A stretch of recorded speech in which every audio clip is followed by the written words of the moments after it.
Hello, everyone. Welcome to a special affiliate stream. Today I'm playing Stanley Parable. Never played it before. I know there's several endings. No idea if I'm going to get them all. I have no idea how to get them exactly. And we'll just kind of explore.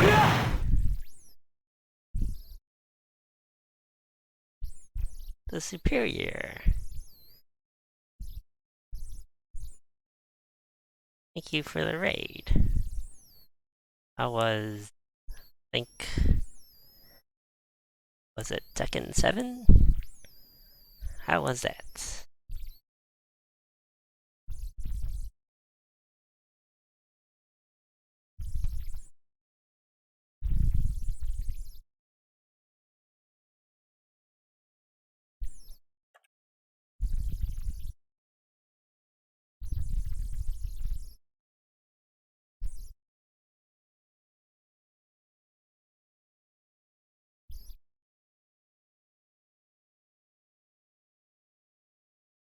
I've never played the Stanley Parable, so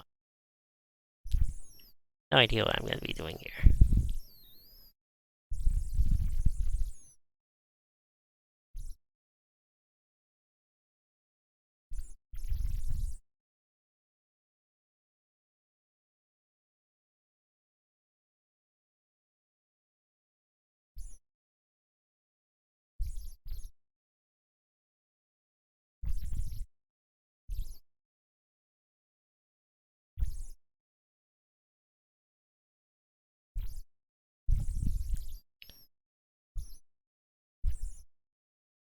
Ah, that's cool.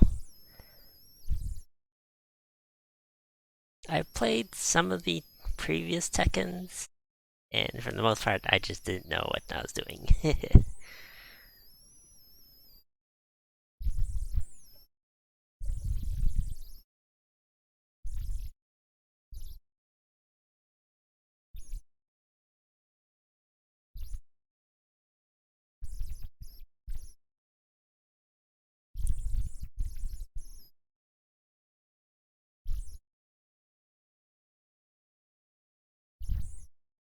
This is the story of a man named Stanley. Stanley worked for a company in a big building where he was employee number 427. Employee number 427's job was simple. He sat at his desk in room 427 and he pushed buttons on a keyboard. Orders came to him through a monitor on his desk, telling him what buttons to push, how long to push them, and in what order. This is what employee 427 did every day of every month of every year. And although others might have considered it soul-rending, Stanley relished every moment that the orders came in, as though he had been made exactly for this job. And Stanley was happy. And then one day, something very peculiar happened. Something that would forever change Stanley. Something he would never quite forget. He had been at his desk for nearly an hour when he realized that not one single order had arrived on the monitor for him to follow.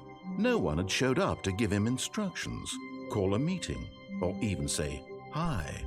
Never in all his years at the company had this happened, this complete isolation. Something was very clearly wrong. Shocked, frozen solid, Stanley found himself unable to move for the longest time. But as he came to his wits and regained his senses, he got up from his desk and stepped out of his office.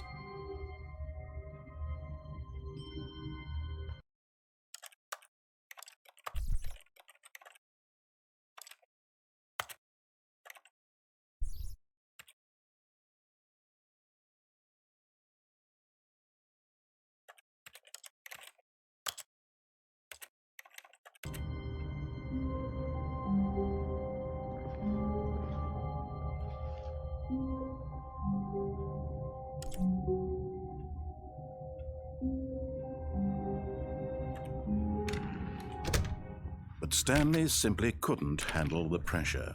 What if he had to make a decision? What if a crucial I was outcome just fell testing under his buttons. responsibility? He had never been trained for that. No. This couldn't go any way except badly. The thing to do now, Stanley thought to himself, is to wait. Nothing will hurt me. Nothing will break me. In here I can be happy forever. I will be happy. Stanley waited. Hours passed, then days. Had years gone by? He no longer had the ability to tell. But the one thing he knew for sure, beyond any doubt, was that if he waited long enough, the answers would come. Eventually, someday, they would arrive. Soon, very soon now, this will end. He will be spoken to. He will be told what to do. Now it's just a little bit closer. Now it's even closer. Here it comes.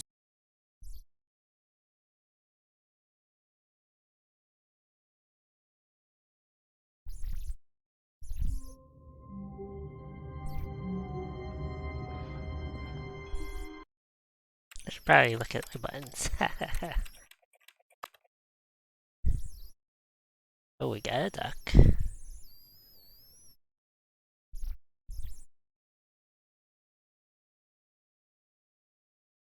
And a mouse button.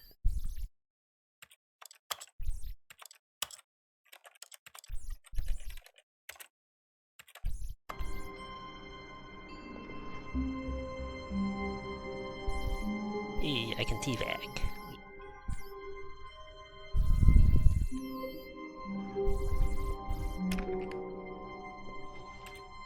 All of his co-workers were gone. What could it mean? Stanley decided to go to the meeting room. Perhaps he had simply missed a memo. No matter how hard Stanley looked, he couldn't find a trace of his co-workers.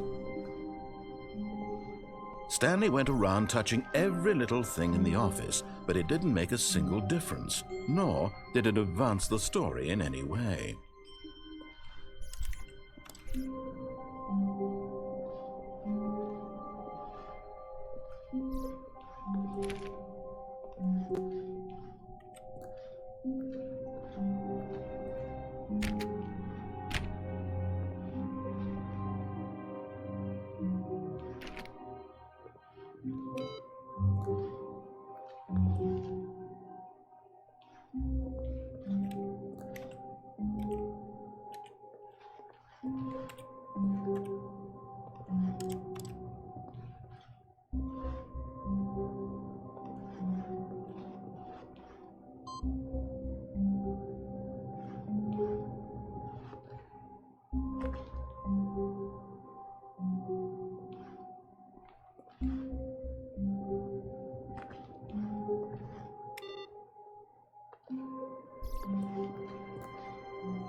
When Stanley came to a set of 2 open doors, he entered the door on his left.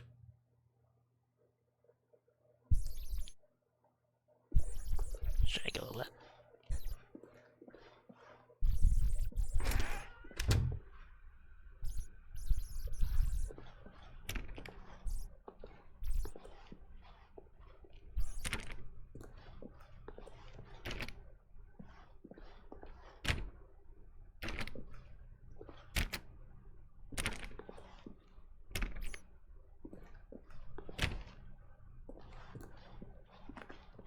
Yet there was not a single person here either.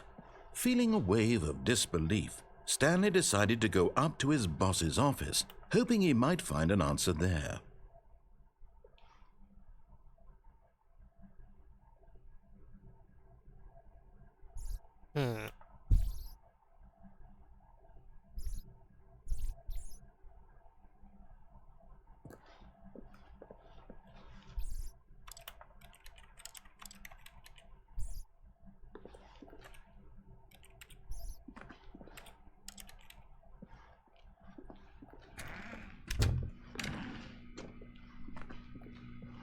Stanley stepped into the broom closet, but there was nothing here, so he turned around and got back on track.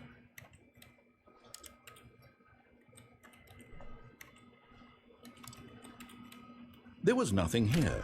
No choice to make, no path to follow, just an empty broom closet. No reason to still be here.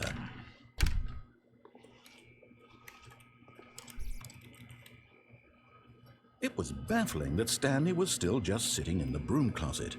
He wasn't even doing anything. At least if there was something to interact with, he'd be justified in some way. As it is, he's literally just standing there doing sweet FA. I'm doing squats. Are you really still in the broom closet? Standing around doing nothing? Why? Please offer me some explanation here. I'm genuinely confused.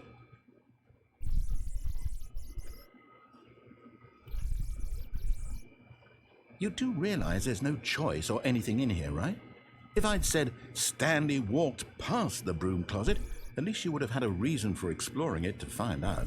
But it didn't even occur to me because literally this closet is of absolutely no significance to the story whatsoever. I never would have thought to mention it.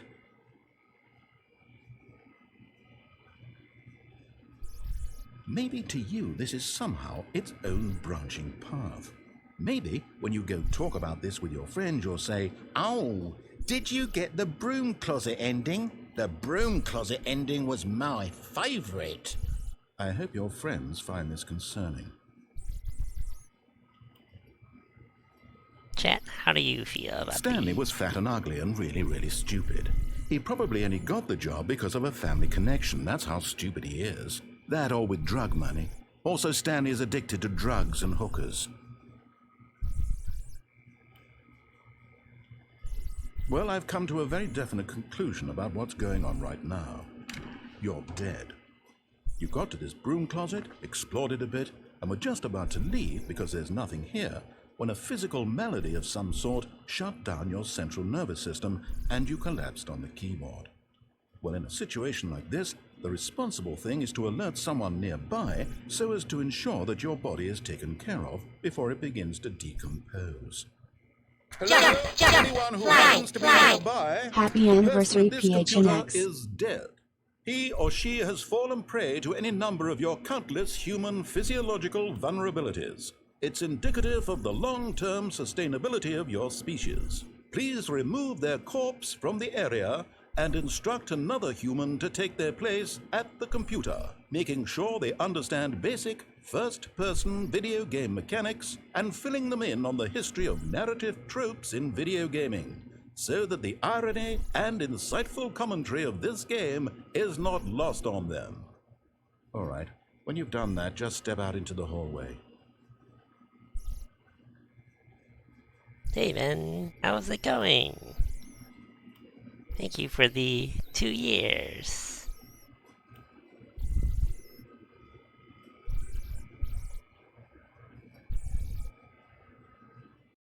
Also, did there an echo on my alert box? I only have one alert box.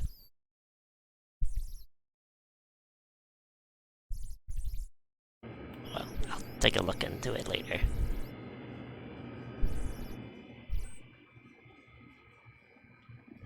Ah, second player. It's good to have you on board. I guarantee you can't do any worse than the person who came before you. You too? Unbelievable. I'm at the mercy of an entire species of invalids. Perhaps there's a monkey nearby you can hand the controls to. A fish? Fungus? Look, you can hammer out the details. I'm not particularly picky. I'll just be waiting for when you're ready to pick up the story again.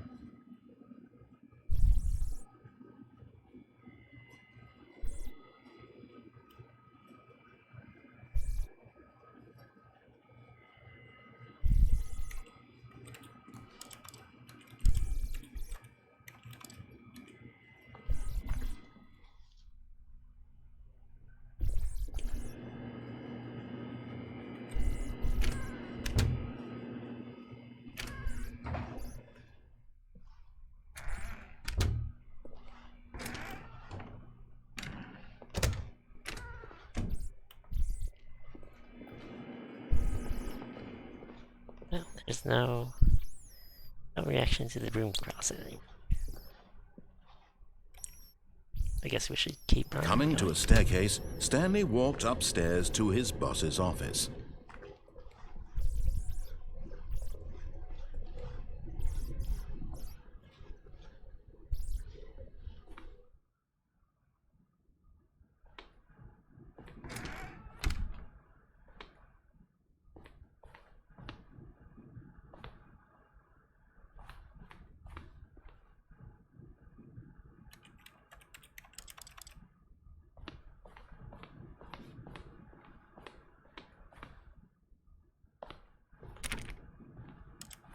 What? I want to use the bathroom. I want to see if I can use the toilet.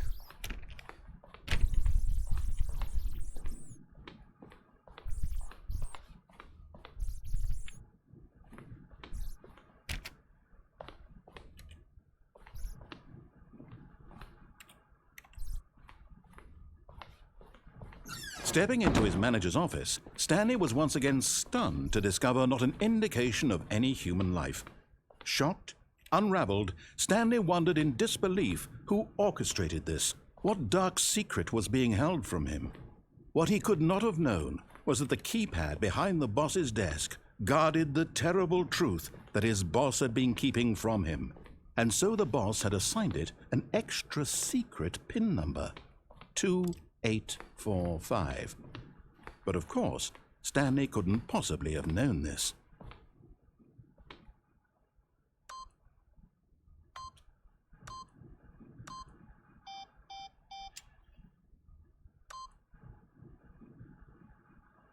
Stanley just sat around twiddling his thumbs. Yet incredibly, by simply pushing random buttons on the keypad, Stanley happened to input the correct code by sheer luck. Amazing. He stepped into the newly opened passageway.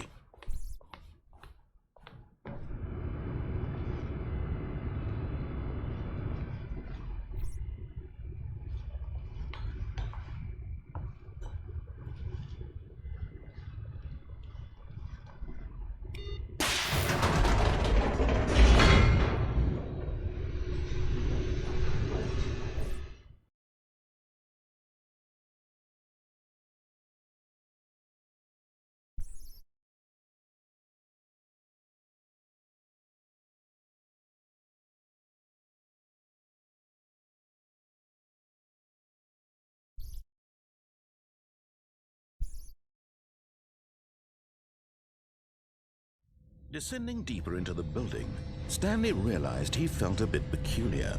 It was a stirring of emotion in his chest, as though he felt more free to think for himself, to question the nature of his job. Why did he feel this now, when for years it had never occurred to him? This question would not go unanswered for long.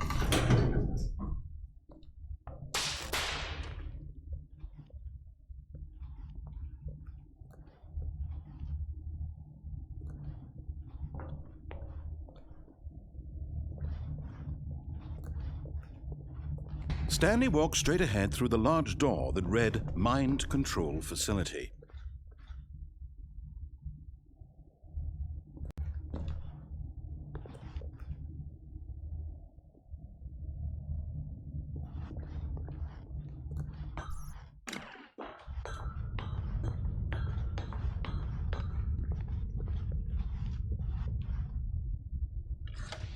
The lights rose on an enormous room packed with television screens. What horrible secret did this place hold? Stanley thought to himself. Did he have the strength to find out?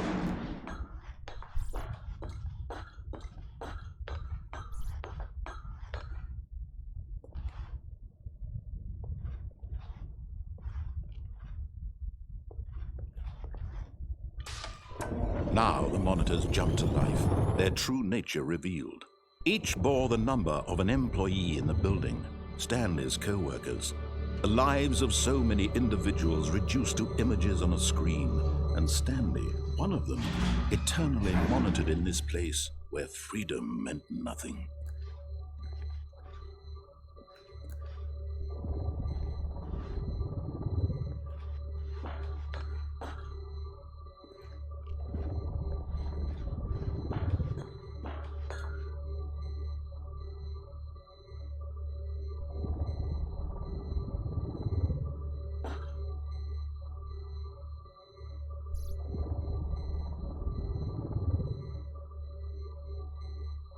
I already forgot what Stanley's employee number is.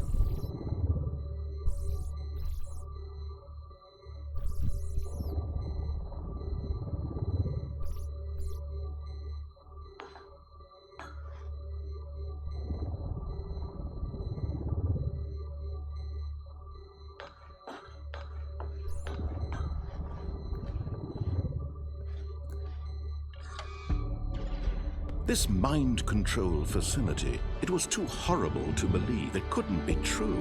Had Stanley really been under someone's control all this time? Was this the only reason he was happy with his boring job? That his emotions had been manipulated to accept it blindly?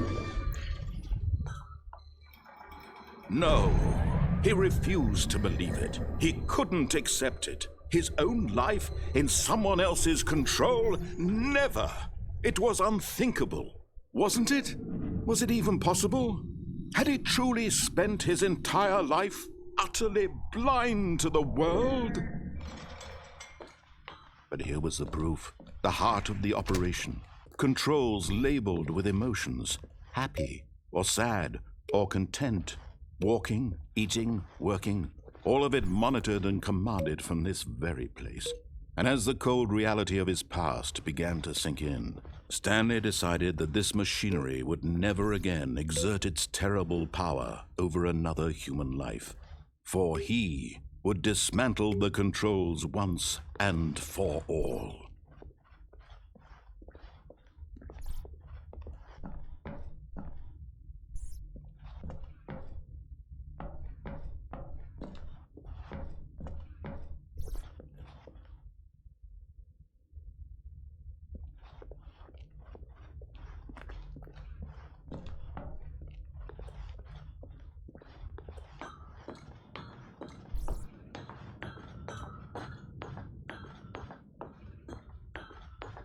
And when at last he found the source of the room's power, he knew it was his duty, his obligation, to put an end to this horrible place and to everything it stood for.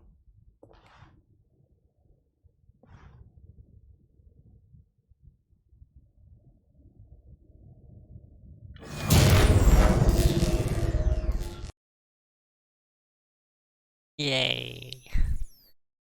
Guess we...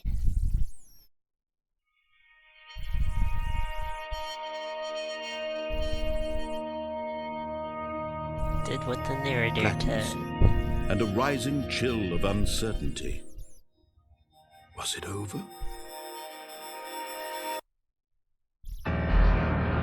Yes.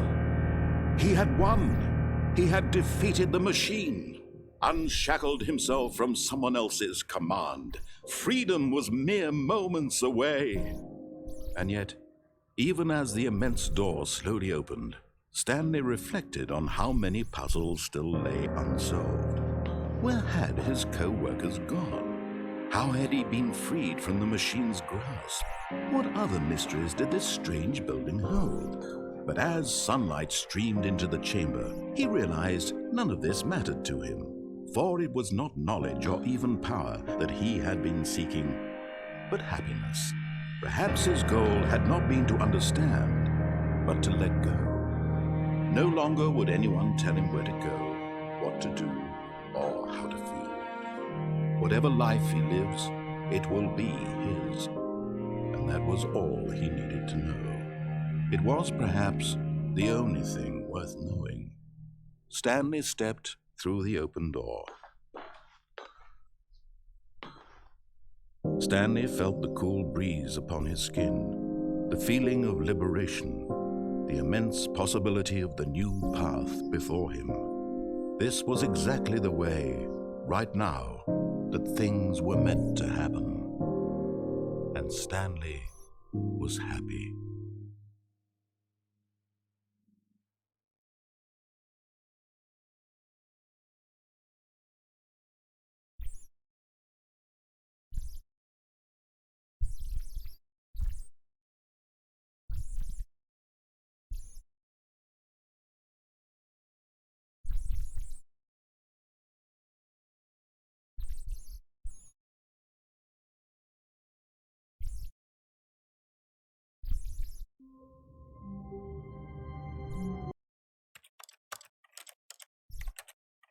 realize the sound is actually kind of high.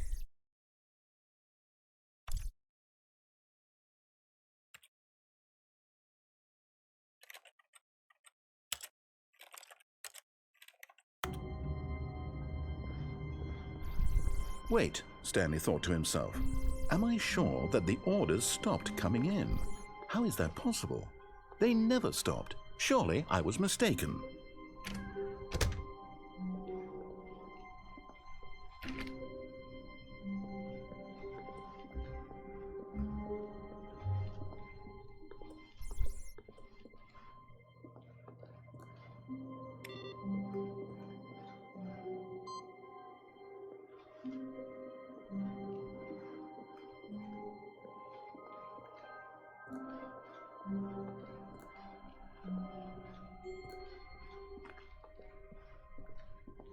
When Stanley came to a set of 2 open doors, he entered the door on his left.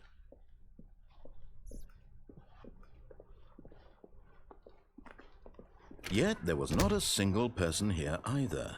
Feeling a wave of disbelief, Stanley decided to go up to his boss's office, hoping he might find an answer there. Oh no, no, not again. I won't be part of this. I'm not going to encourage you. I'm not going to say anything at all. I'm just going to be patient and wait for you to finish whatever it is you enjoy doing so much in this room. Please take your time.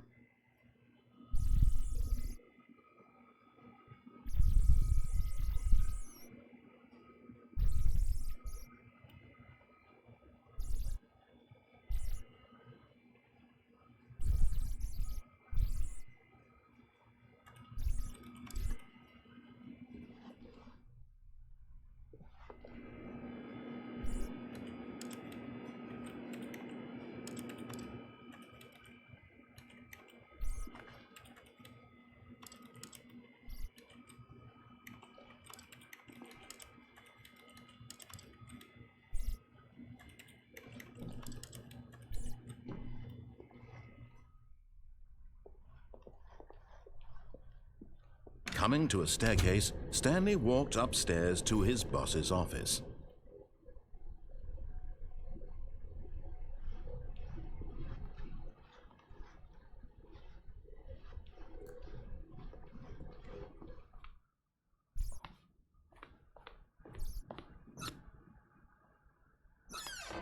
Haha!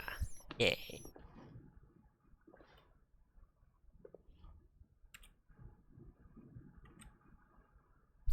Extra bathroom.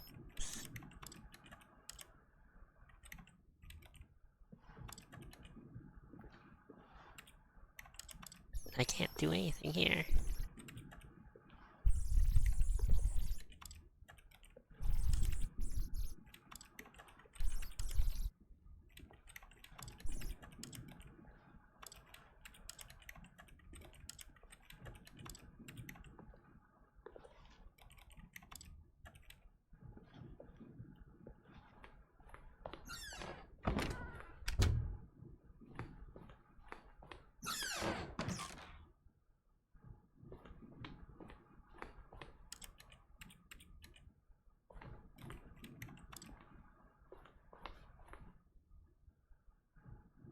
Aw, poor panda.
Hopefully this doesn't, like, DMCA me.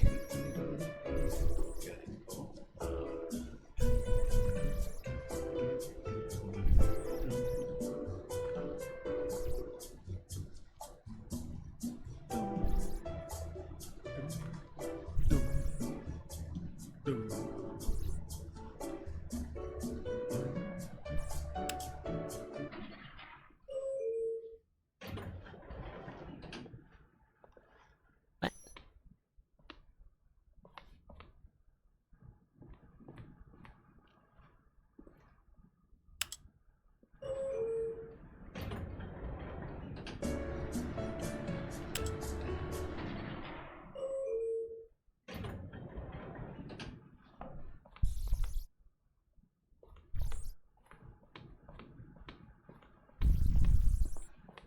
Stepping into his manager's office, Stanley was once again stunned to discover not an indication of any human life. What? Stanley was in such a rush to get through the story as quickly as possible, he didn't even have a single minute to just let the narrator talk. That kind of anxiety isn't healthy, so he relaxed for a few moments with some calming New Age music.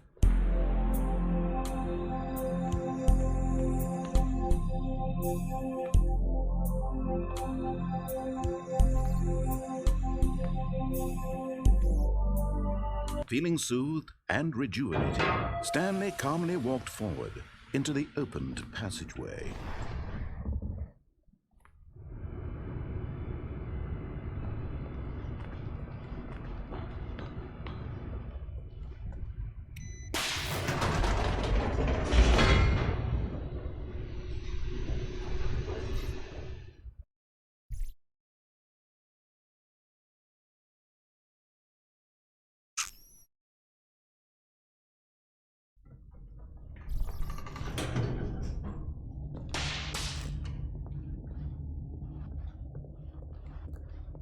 Stanley walked straight ahead through the large door that read Mind Control Facility.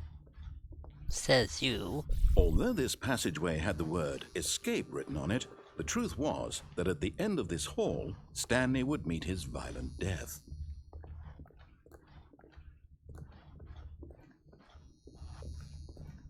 The door behind him was not shut.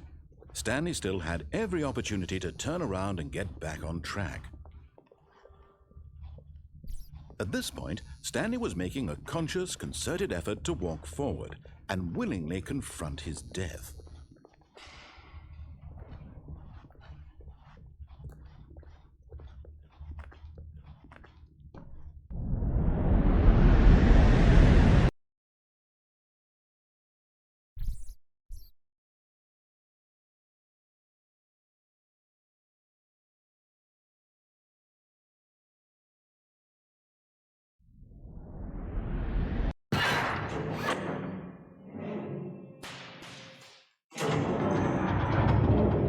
As the machine whirred into motion and Stanley was inched closer and closer to his demise, he reflected that his life had been of no consequence whatsoever. Stanley can't see the bigger picture. He doesn't know the real story, trapped forever in his narrow vision of what this world is.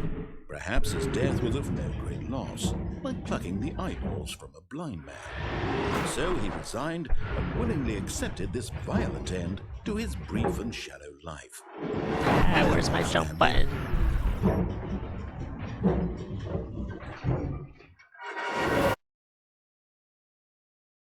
"Farewell, Stanley," cried the narrator, as Stanley was led helplessly into the enormous metal jaws. In a single visceral instant, Stanley was obliterated as the machine crushed every bone in his body, killing him instantly.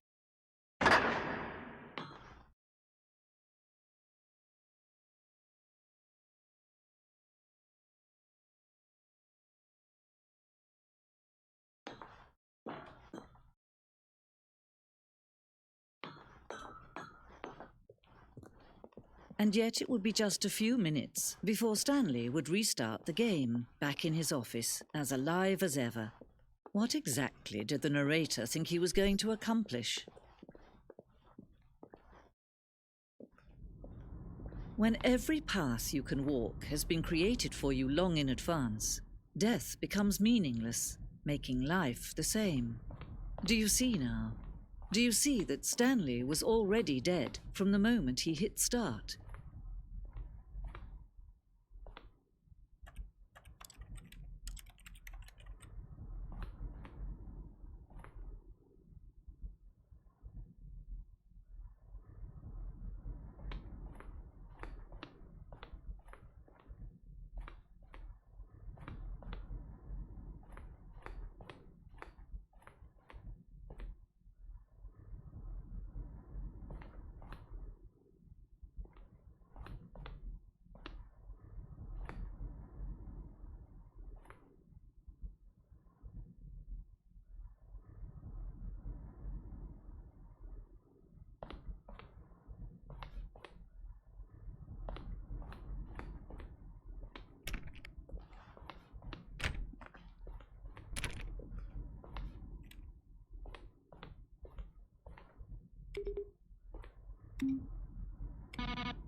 Okay, yeah, been this way.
Stanley walked over the bridge. Now then, this elevator for sure will get him right back on track to where he was supposed to do the story. Nothing there. Shoot. Well, then try the other one. Great.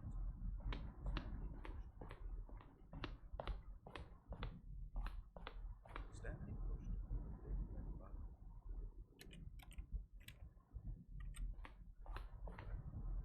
Stanley walked over the bridge. When Stanley came to the lift, he traveled upward to the power source at the top of the facility to end this injustice forever. Then he pushed the number 4. And he pushed the number 6. And finally, he pushed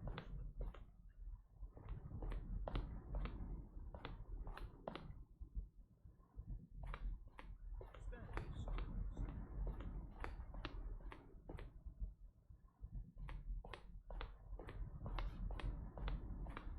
Alright, I guess we go on and exit.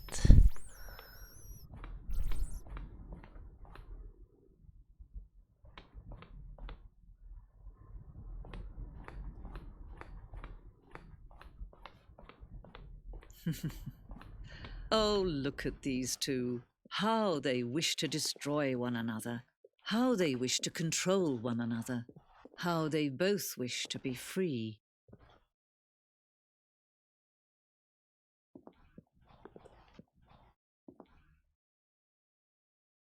Can you see? Can you see how much they need one another? No, perhaps not. Sometimes these things cannot be seen. But listen to me. You can still save these two. You can stop the program before they both fail. Push escape and press quit. There's no other way to beat this game. As long as you move forward, you'll be walking someone else's path. Stop now and be your only true choice. Whatever you do, choose it. Don't let time choose for you. Don't let time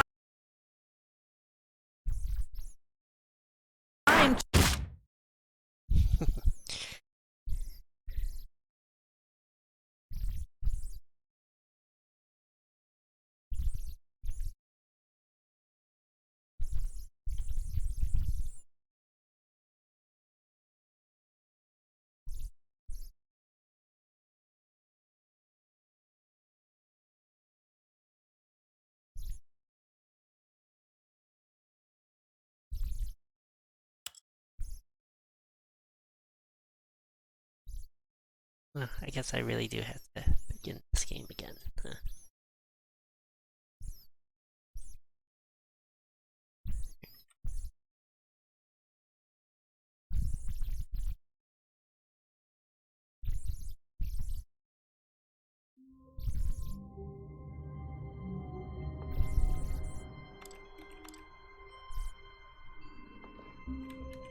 All of his co-workers were gone. What could it mean? Stanley decided to go to the meeting room. Perhaps he had simply missed a memo. No matter how hard Stanley looked, he couldn't find a trace of his co-workers. Oh. I think the game just crashed.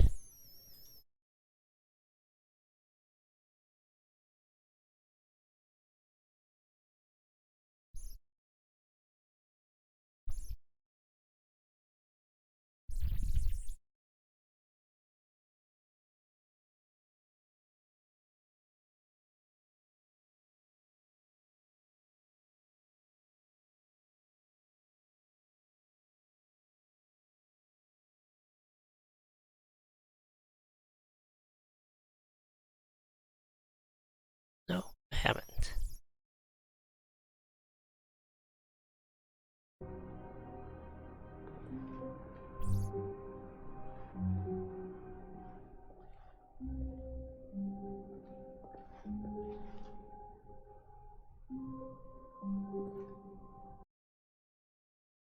That's kind of awkward.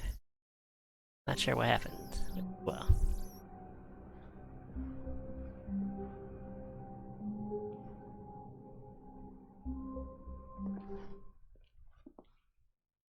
At first, Stanley assumed he'd broken the map until he heard this narration and realized it was part of the game's design all along. He then praised the game for its insightful and witty commentary into the nature of video game structure and its examination of structural narrative tropes. So, now that you're here, what do you think? Isn't this a fun and unique place to be? Why don't we take a minute just to drink it all in? Okay, I'm over it now. What do you think? Are you sick of this gag yet?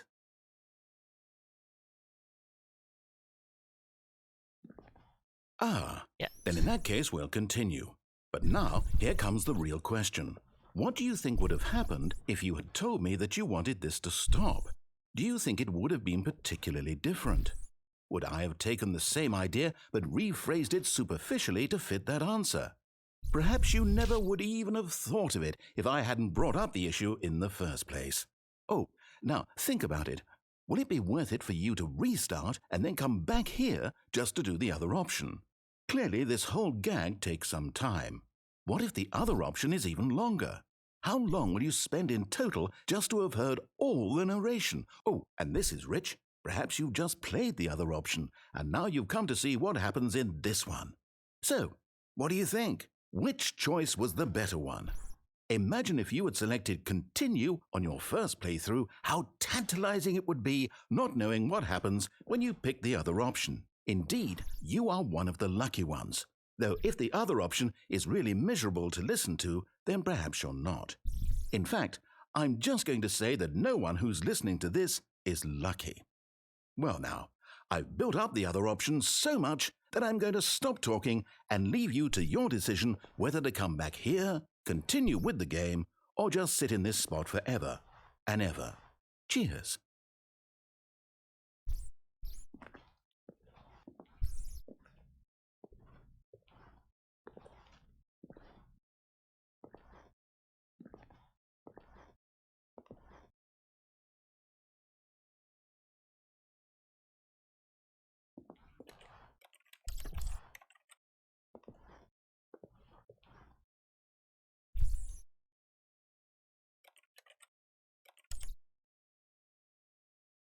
Yeah, that was... All of his co-workers were gone. What could it mean? Stanley decided to go to the meeting room. Perhaps he had simply missed a memo. No matter how hard Stanley looked, he couldn't find a trace of his co-workers.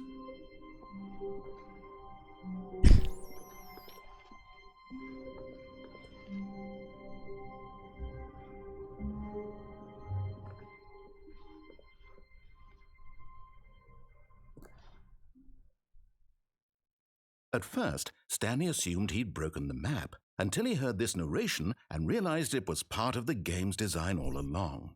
He then praised the game for its insightful and witty commentary into the nature of video game structure and its examination of structural narrative tropes. So, now that you're here, what do you think? Isn't this a fun and unique place to be? Why don't we take a minute just to drink it all in? Okay, I'm over it now. What do you think? Are you sick of this gag yet?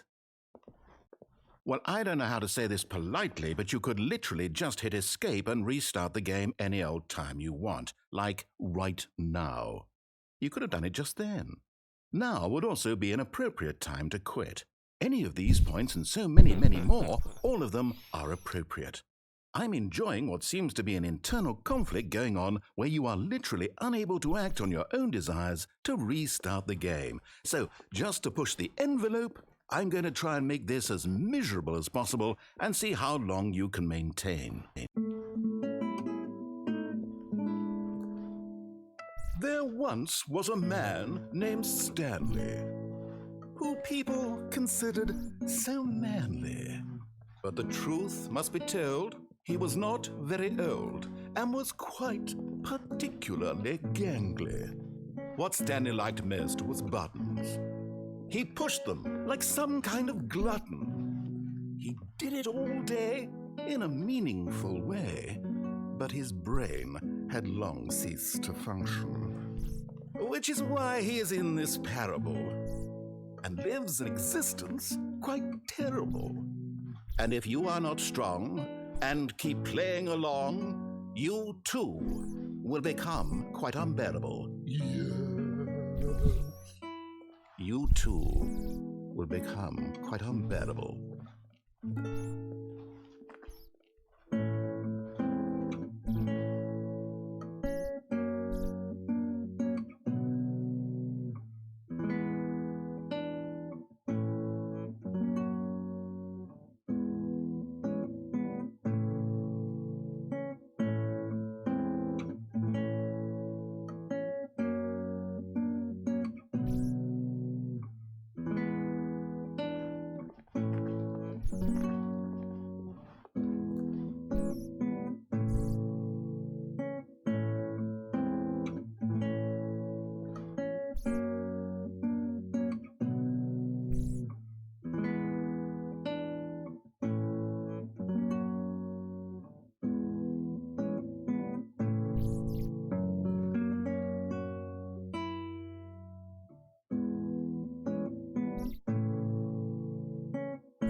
Okay.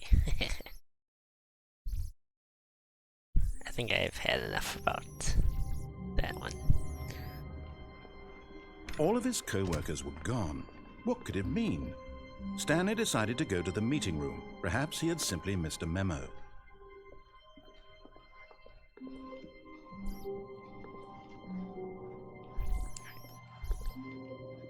Go back to the room closet.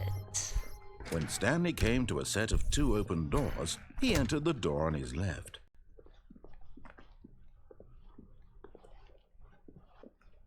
Yet there was not a single person here either. Feeling a wave of disbelief, Stanley decided to go up to his boss's office, hoping he might find an answer there.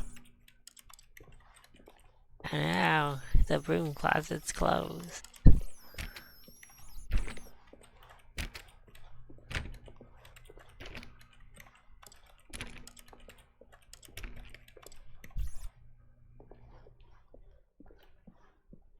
Coming to a staircase, Stanley walked upstairs to his boss's office.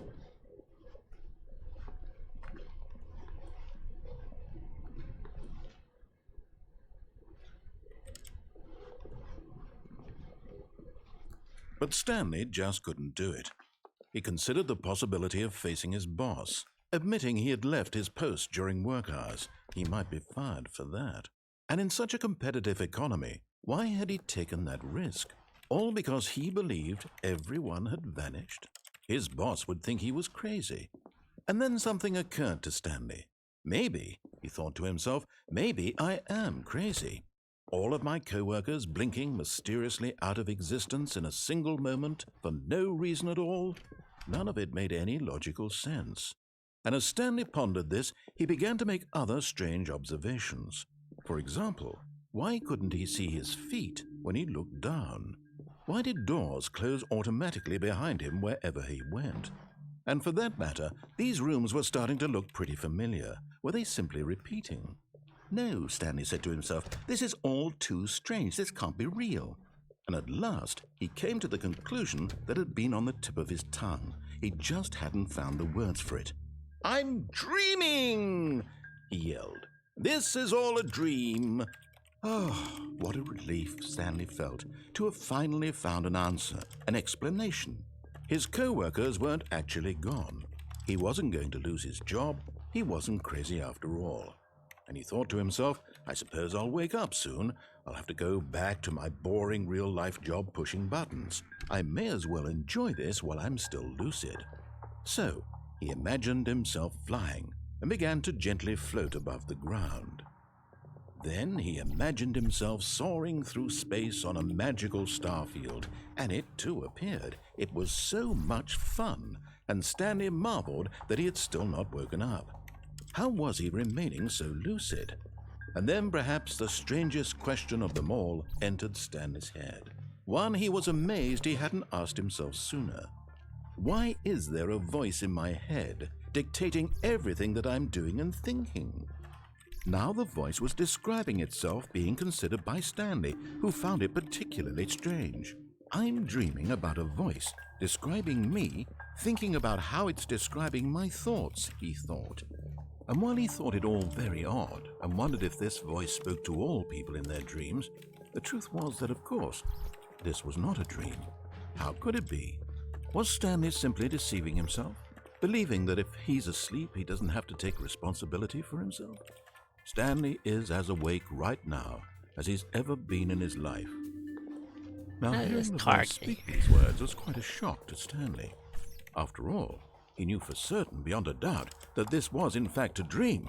Did the voice not see him float and make the magical stars just a moment ago? How else would the voice explain all that? This voice was a part of himself too. Surely, if he could just... He would prove it. He would prove that he was in control, that this was a dream. So he closed his eyes gently, and he invited himself to wake up. He felt the cool weight of the blanket on his skin, the press of the mattress on his back, the fresh air of a world outside this one. Let me wake up, he thought to himself. I'm through with this dream. I wish it to be over. Let me go back to my job. Let me continue pushing the buttons. Please, it's all I want. I want my apartment and my wife and my job. All I want is my life exactly the way it's always been. My life is normal. I am normal. Everything will be fine. I am okay.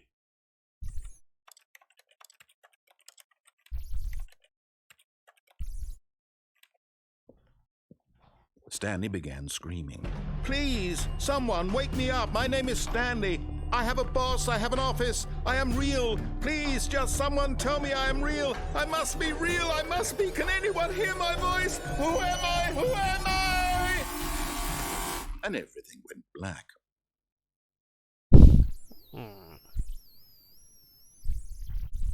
This is the story of a woman named Mariella. Mariella woke up on a day like any other. She arose, got dressed, gathered her belongings, and walked to her place of work. But on this particular day, her walk was interrupted by the body of a man who had stumbled through town talking and screaming to himself, and then collapsed dead on the sidewalk. And although she would soon turn to go call for an ambulance, for just a few brief moments she considered the strange man. He was obviously crazy, this much she knew. Everyone knows what crazy people look like. And in that moment, she thought to herself how lucky she was to be normal. I am sane. I am in control of my mind. I know what is real and what isn't. It was comforting to think this, and in a certain way, seeing this man made her feel better. But then she remembered the meeting she had scheduled for that day, the very important people whose impressions of her would affect her career, and by extension, the rest of her life. She had no time for this, so it was only a moment that she stood there, staring down at the body. And then she turned and ran.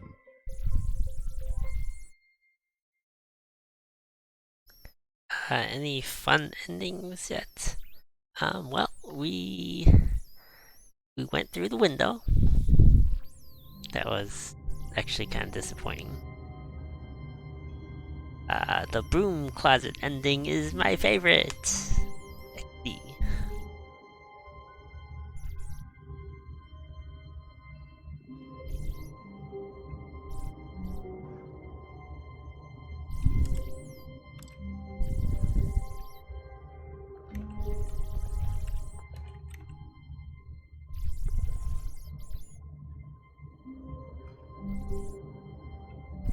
And then we got the normal ending, the freedom one, the developer one as well. But Stanley simply couldn't handle the pressure. What if he had to make a decision? What if a crucial outcome fell under his responsibility? He had never been trained for that. No. This couldn't go any way except badly. The thing to do now, Stanley thought to himself, is to wait. Nothing will hurt me. Nothing will break me. In here I can be happy forever. I will be happy. Stanley waited. Hours passed, then days. Had years gone by? He no longer had the ability to tell. But the one thing he knew for sure, beyond any doubt, was that if he waited long enough, the answers would come. Eventually, someday, they would arrive. Soon, very soon now, this will end.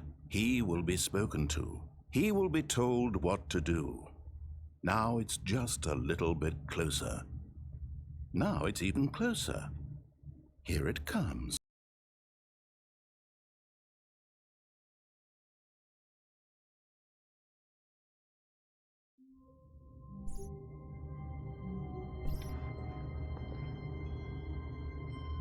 Do I have to do it multiple times?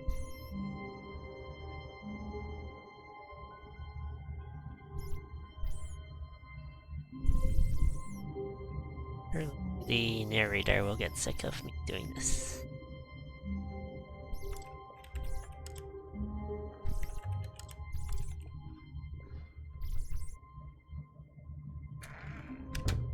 But Stanley simply couldn't handle the pressure.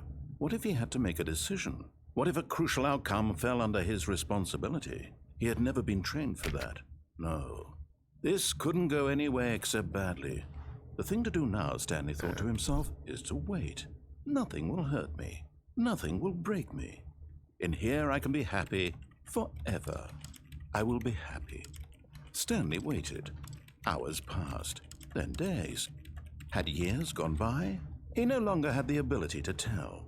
But the one thing he knew for sure, beyond any doubt, was that if he waited long enough, the answers would come.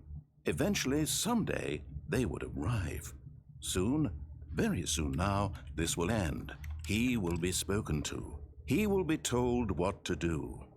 Now it's just a little bit closer. Now it's even closer. Here it comes.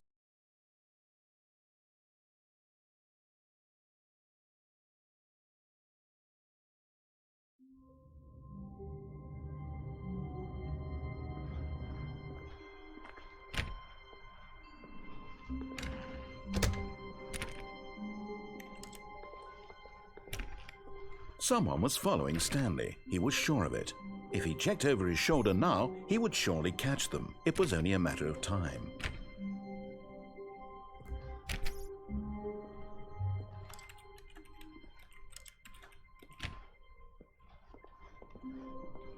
Oh, please.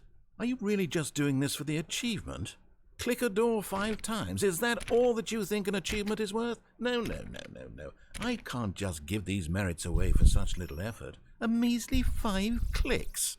Now suppose you were to click the door 20 times. I would say that's the kind of effort that warrants recognition. I have to say I'm still not feeling the satisfaction of witnessing true effort for a noble cause. Perhaps 50 clicks will do it. Yes, almost certainly 50 clicks.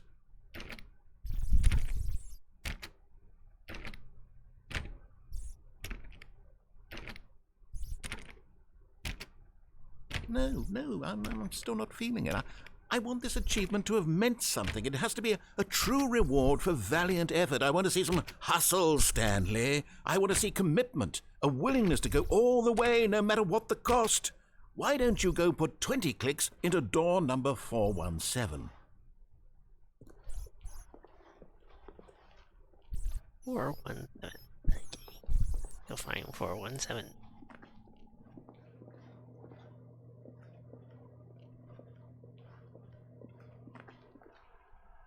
Ah.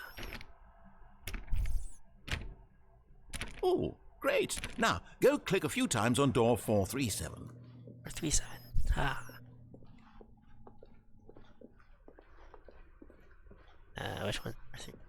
Ah. Excellent. I think we're getting somewhere. Now, door 415. Let's give it 10 clicks or so.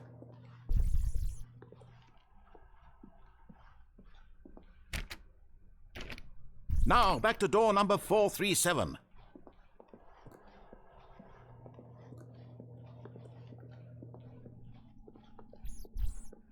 Let's see. How about you click on, well, I don't know, the copy machine?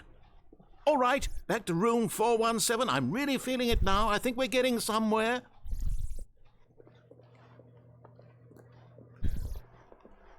Okay, now go climb on employee 419's desk.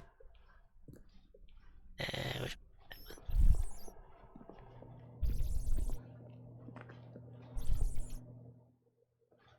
Yes! This is great! You're putting it all on the line, Stanley. I like that. All right, let's keep it up. Go give me a few clicks on door 416. We've almost got it! Now the copy machine, do that one again!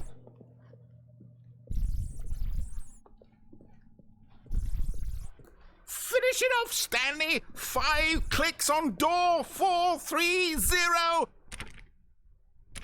Yes! We did it! Oh, wow. That felt amazing.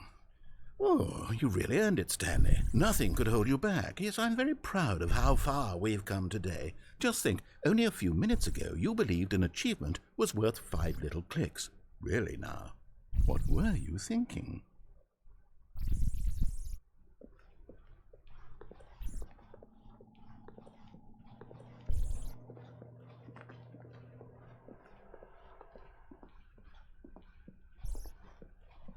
When Stanley came to a set of 2 open doors, this was not the correct way to the meeting room, and Stanley knew it perfectly well. Perhaps he wanted to stop by the employee lounge first, just to admire it.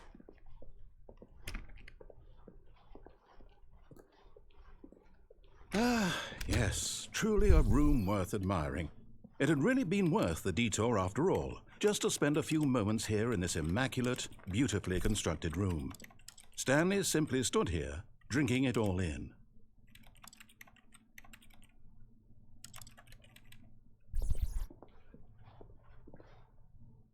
Yes, really, really worth it being here in the room. A room so utterly captivating that even though all your co-workers have mysteriously vanished, here you sit looking at these chairs and some paintings. Really worth. But eager to get back to business, Stanley took the first open door on his left.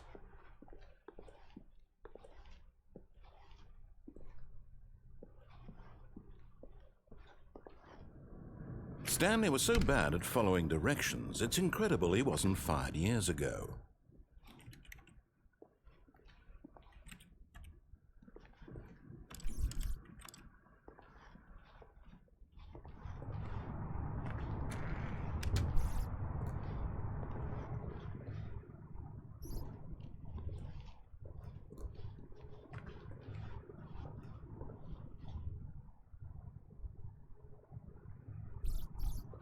Oh, you for lift. Look, Stanley, I think perhaps we've gotten off on the wrong foot here. I'm not your enemy, really, I'm not. I realize that investing your trust in someone else can be difficult, but the fact is that the story has been about nothing but you all this time. There's someone you've been neglecting, Stanley. Someone you've forgotten about. What? Really? I was in the middle of something. Do you have zero consideration for others? Are you that convinced that I want something bad to happen to you? Why, I don't know how to convince you of this, but I really do want to help you, to show you something beautiful. Look, let me prove it. Danger Let me everywhere. prove that I'm on your side. Give me a chance. B1 to B.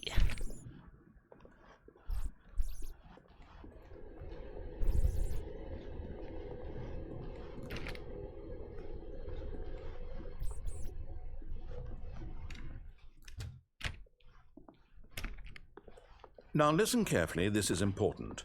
Stanley walked through the red door.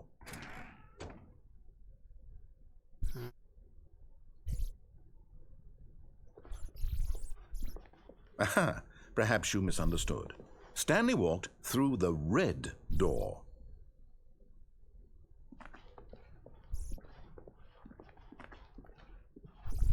I still don't think we're communicating properly.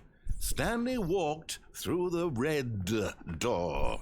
All right, fine, go ahead, Stanley.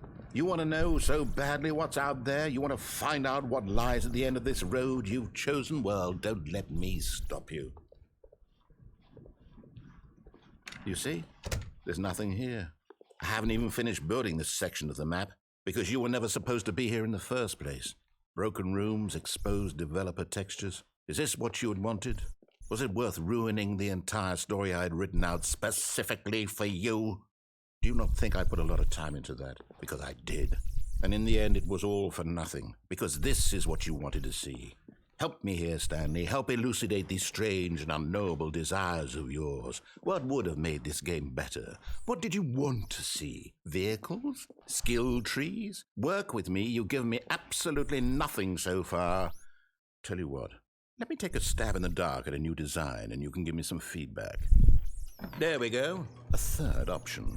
This already feels leaps ahead of where we were before. Go ahead, Stanley. Take it for a spin. Okay, I'm going to stop you there. Now, tell me about your experience with this new version. Would you say that the game benefited from allowing you more choices? Feel free to be honest. I'm looking for some real critical feedback here. Okay, so we're getting somewhere. Clearly there's something here that speaks to you. If I can be honest here, I really don't have any idea where I'm going with this. This whole third door thing was just a stab in the dark. But I guess you're into it, so let's keep this party train rolling. Here, based on the data from your previous playthrough, I've compiled a new version. And to be perfectly candid, I think I've knocked it out of the park with this one. Let's take a look.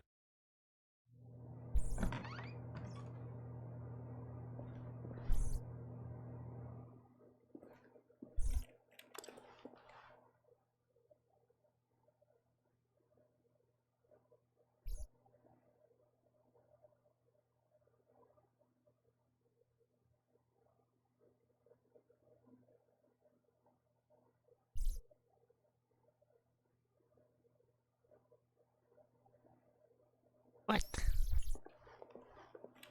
I have not been playing it for 7 hours. Wait, yeah, 7 hours. I have not been playing this for 7 hours.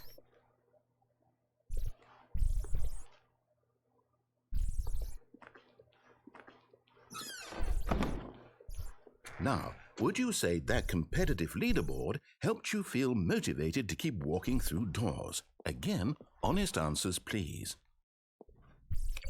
Hey, I nearly forgot. I've got a prototype of a new game I've been working on, and now would be a lovely opportunity to give it some playtesting. You wouldn't mind taking a look at it, would you? Perfect. Let me boot it up.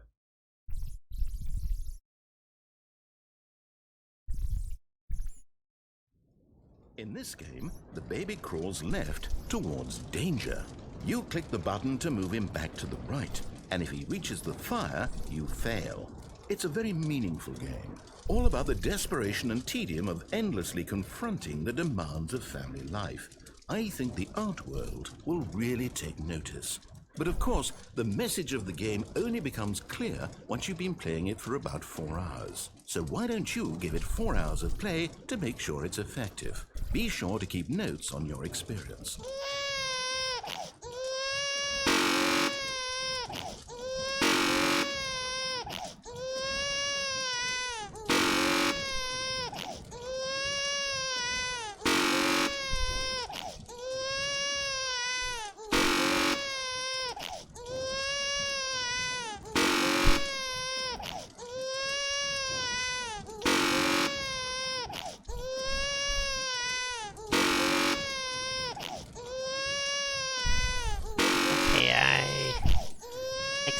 some baby rages in chat now.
This is supposed to get more difficult, but...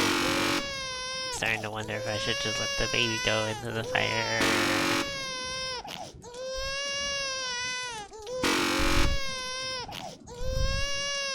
Chat, I need some help. What do I do?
bastard! Did you do it because you hate babies or purely to spite me? Because if it's the latter, well, I don't know what to do. I'm completely out of ideas. I can't think of a single thing that might improve the experience for me. I'm not even going to try. I'm out, I'm done. It's over. Thank you for playing. Your input was extremely valuable. Oh, hey, since my game was so awful, why don't we play someone else's game, just to ease the pain? Let's see. What do we have here? Yes, this seems like it'll work. Let's give it a shot.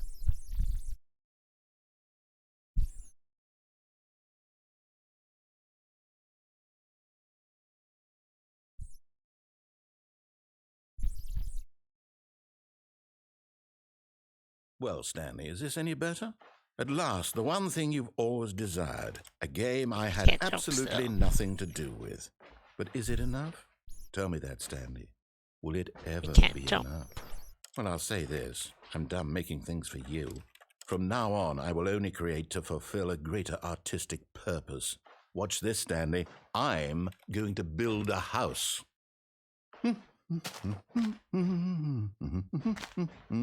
This will go here, no, here, and then.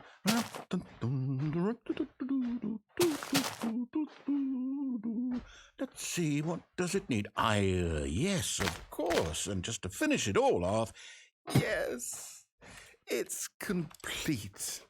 I made this, Stanley. Look at it. Gaze upon my work of art and feel ashamed at your own inadequacy. Ah, but you've only seen it from the outside. You've only gotten half the experience. Please, step inside and make yourself comfortable. Isn't it grand? Isn't it perfect? It could only be better if... Wait, that's it. We must rebuild it out of diamond. Diamond everything. Yes. Come along, Stanley. We have to go mining.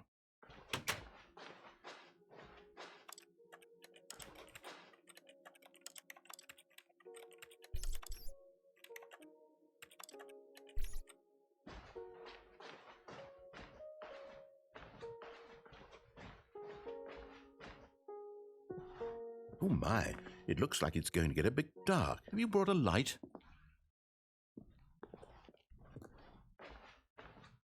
Oh, no. This is far more open-ended than I had in mind. I'm looking for something more narrow and linear. Something that makes you feel utterly irrelevant.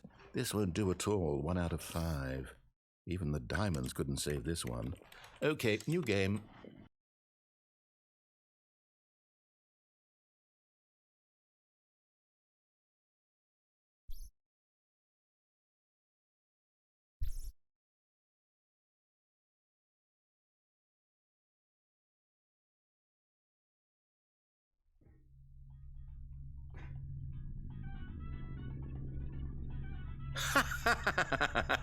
Yes! I don't even know what this game is, but I love it. You, trapped in a glass box with no way out, listening to me talk. Oh, it's inspired. I couldn't have done it any better myself. What is this game even supposed to be? I can't figure it out. Okay, now I'm curious. Let's go find out what the hell this is.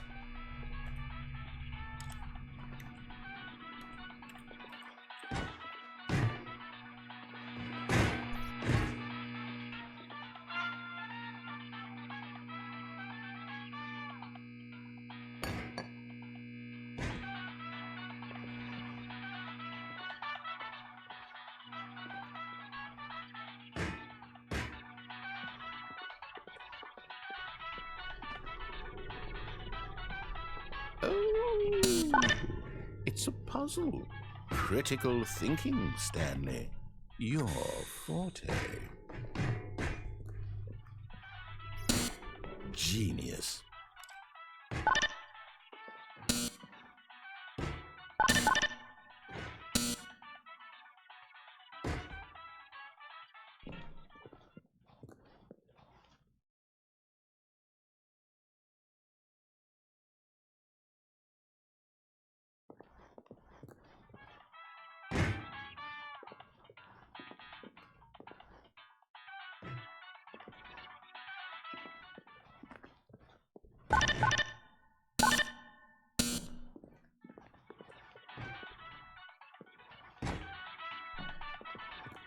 No, actually, you know what? I think that's plenty.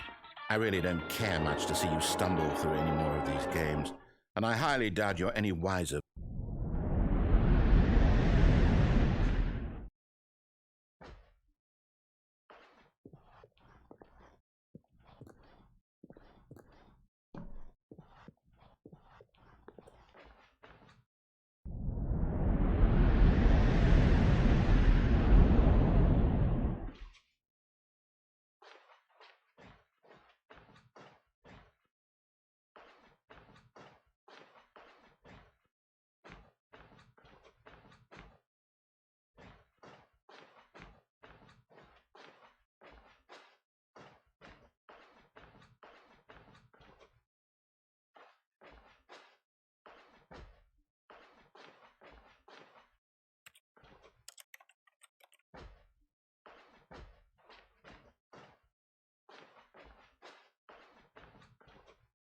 So dark down here.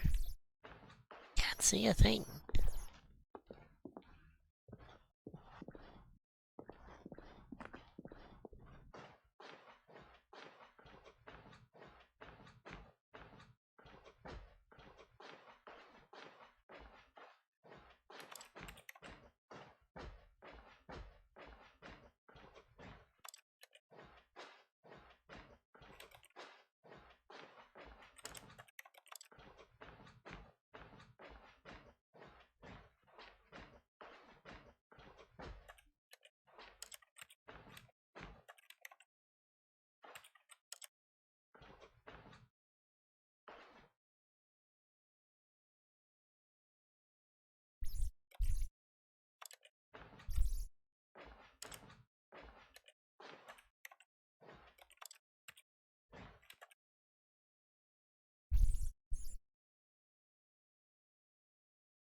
I am lost. Oh. I wonder what he found. If what he wanted was to be the leading man in his own story, well, perhaps he's gotten it, down in wherever he is right now. I wonder if he's happy with his choice, and if he's learned the heavy cost that comes with it. He'll understand soon what I was trying to tell him. He needs me. Someone who will wrap everything up at the end, to make sense out of the chaos and the fear and the confusion. That's who I am. That is what I mean to this world. Oh, yes. Yes, I'll be back. There's no other way. Once this ends, after it all comes to a close, then I'll be back. The end will be here soon. Very soon. I can wait.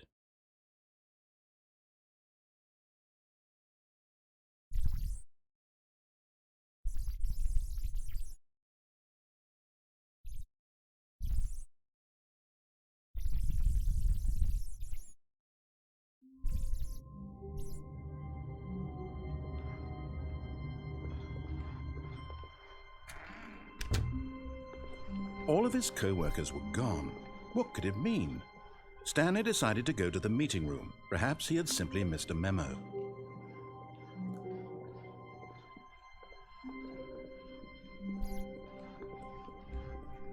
When Stanley came to a set of 2 open doors, this was not the correct way to the meeting room, and Stanley knew it perfectly well. Perhaps he wanted to stop by the employee lounge first, just to admire it. Wow. Yes, this room. But eager to get back to business, Stanley took the first open door on his left. No, I didn't. Stanley was so bad at following directions, it's incredible he wasn't fired years ago. Look, Stanley, I think perhaps we've gotten off on the wrong foot here. I'm not your enemy, really, I'm not. I realize that investing your trust in someone else can be difficult, but the fact is that the story has been about nothing but you all this time. There's someone you've been neglecting. What? Really?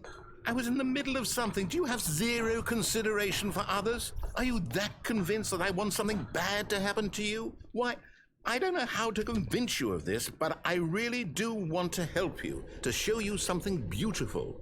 Look, let me prove it. Let me prove that I'm on your side. Give me a chance. Now listen carefully, this is important. Stanley walked through the red door. See what happens if I take the blue door. Aha, perhaps you misunderstood. Stanley Hold walked on. through the red door. I still don't think we're communicating properly. Stanley walked through the red door. Oh, thank God you are willing to listen to me. Do you see that I really have wanted you to be happy all this time? The problem is all these choices. The two of us always trying to get somewhere that isn't here. Running and running and running, just the way you're doing right now. Don't you see that it's killing us, Stanley? I want it to stop. We would both be so much happier if we just stopped. And I think I have a solution. Here, let me show you.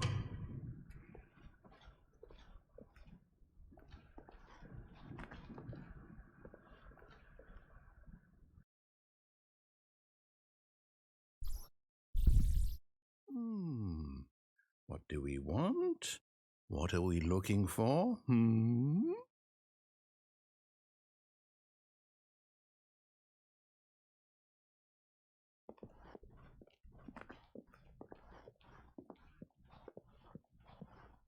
Here. Yes. Oh, it's beautiful, isn't it? If we just stay right here, right in this moment with this place, Stanley, I think I feel happy. I actually feel happy.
No, wait. Where are you going?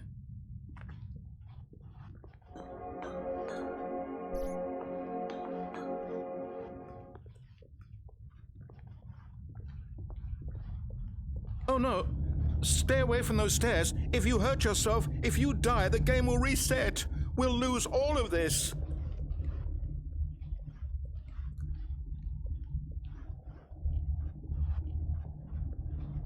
Please, no, Stanley, let me stay here. Don't take this from me.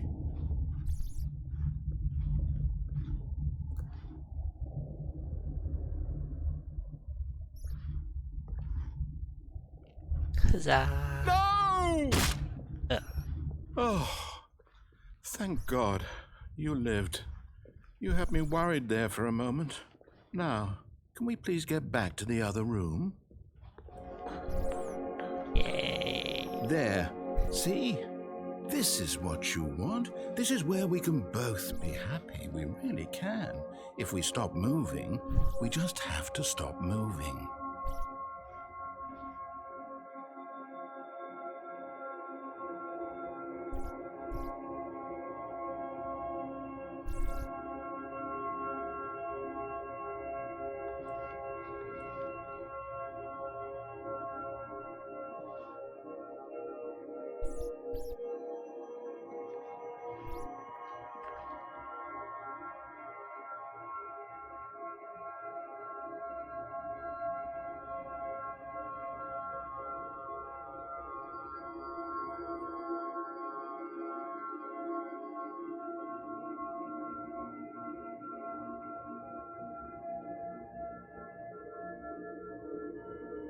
You know, for some reason, this atmosphere sort of reminds me of like an RPG. Just how like stressful good old RPG is.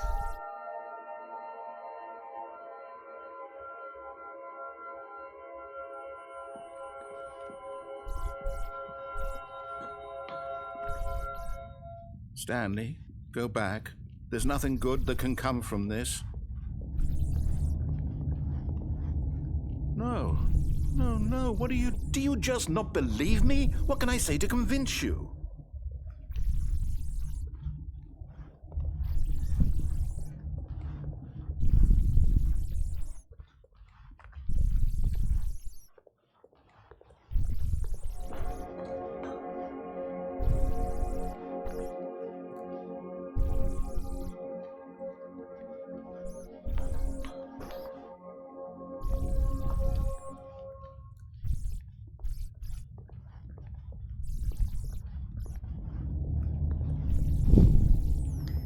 Kind of hear the music get all ominous when you start again.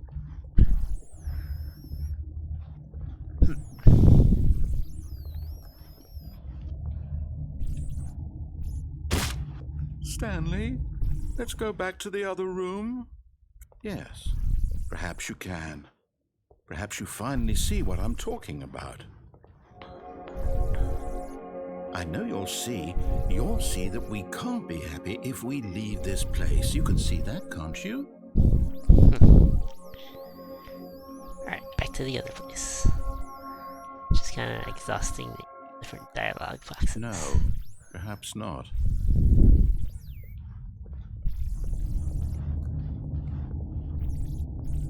My God, is this really how much you dislike my game? That you'll throw yourself from this platform over and over to be rid of it? You are literally willing to kill yourself to keep me from being happy. Am I reading the situation correctly?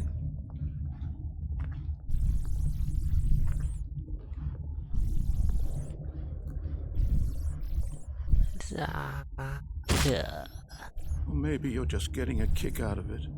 I don't know anymore. Do you actually want to stay alive? Or are you just teasing me? I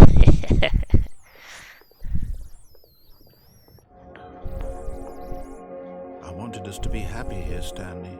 I really did. I wish I still thought that was possible.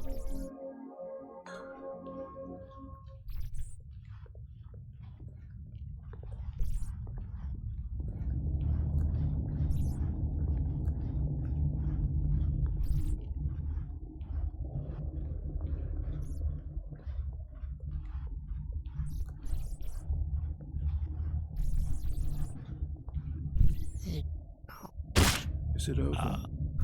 It's going to restart, isn't it? I'm going back.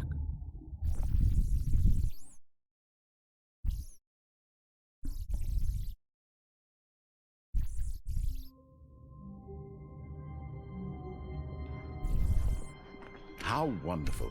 Stanley was alone. Finally. This is great, he thought to himself.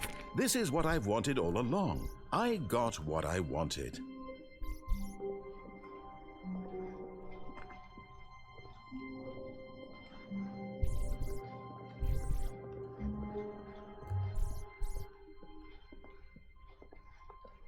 When Stanley came to a set of 2 open doors, he entered the door on his left. This was not the correct way to the meeting room, and Stanley knew it perfectly well. Perhaps he wanted to stop by the employee lounge first, just to admire it. The lounge was sublime, a work of art. But eager to get back to business, Stanley took the first open door on his left. Stanley was so bad at following directions, it's incredible he wasn't fired years ago. Look, Stanley, I think perhaps we've gotten off on the wrong foot here. I'm not your enemy, really, I'm not. I realize that investing your trust in someone else can be difficult, but the fact is that the story has been about nothing but you all this time. There's someone you've been neglecting, Stanley. Someone you've forgotten about. Please, stop trying to make every decision by yourself. But in his eagerness to prove that he is in control of the story and no one gets to tell him what to do, Stanley leapt from the platform and plunged to his death. Good job, Stanley. Everyone thinks you are very powerful.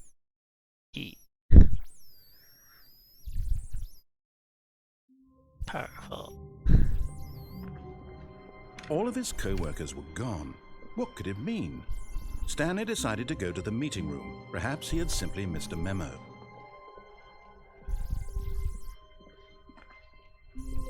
When Stanley came to a set of 2 open, this was not the correct way to the meeting room, and Stanley knew it perfectly well. Perhaps he wanted to stop by the employee lounge first, just to admire it. Standing now in this incredible room, Stanley for the first, but eager to get back to business, Stanley took the first open door on his left. Stanley was so bad at following directions, it's incredible he wasn't fired years ago. Look, Stanley, I think perhaps we've gotten off on the wrong foot here. I'm not your enemy, really, I'm not. I realize that investing your trust in someone else can be difficult, but the fact is that the story has been about nothing but you all this time. There's someone you've been neglecting, Stanley. Someone you've forgotten about. Please, stop trying to make every decision by yourself. Now, I'm not asking for me, I'm asking for her. This is it, Stanley. Your chance to redeem yourself, to put your work aside, to let her back into your life.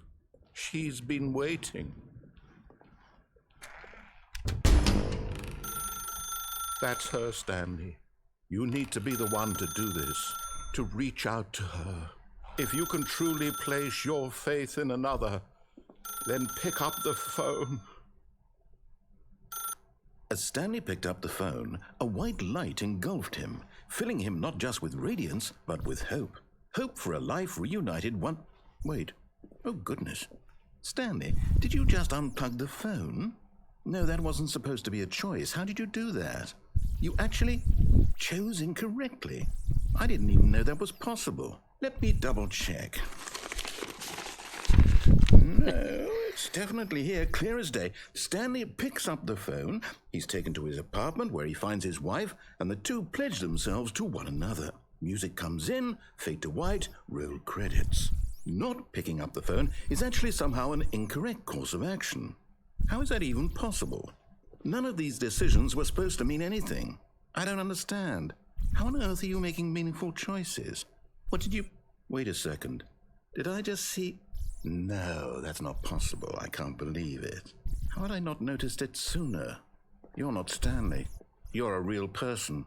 I can't believe I was so mistaken. This is why you've been able to make correct and incorrect choices. And to think I've been letting you run around in this game for so long. If you'd made any more wrong choices, you might have negated it entirely. It's as though you completely ignored even the most basic safety protocol for real-world decision-making. Or did you not grasp the severity of the situation? Well, I won't have that kind of risk on my watch. I'm going to stop the game for a moment so we can educate you properly on safe decision-making in the real world. Please observe this helpful instructional video. Choice. It's the best part of being a real person, but if used incorrectly can also be the most dangerous. For example, in this scenario, a hypothetical real person named Stephen has a choice. He could spend years helping improve the quality of life for citizens of impoverished third world nations. Or he could systematically set fire to every orphan living in a 30-kilometer radius of his house. Which choice would you make? Remember that unlike here, the real world makes sense, and at no time should you make a choice that does not conform to rational logic. If you find yourself speaking with a person who does not make sense, in all likelihood, that person is not real. Allow the person to finish their thought, Trump is then not real, provide an excuse why you cannot continue talking. Turn to a partner and practice saying, "My goodness, is it 4:30? I'm supposed to be having a back, sack, and crack."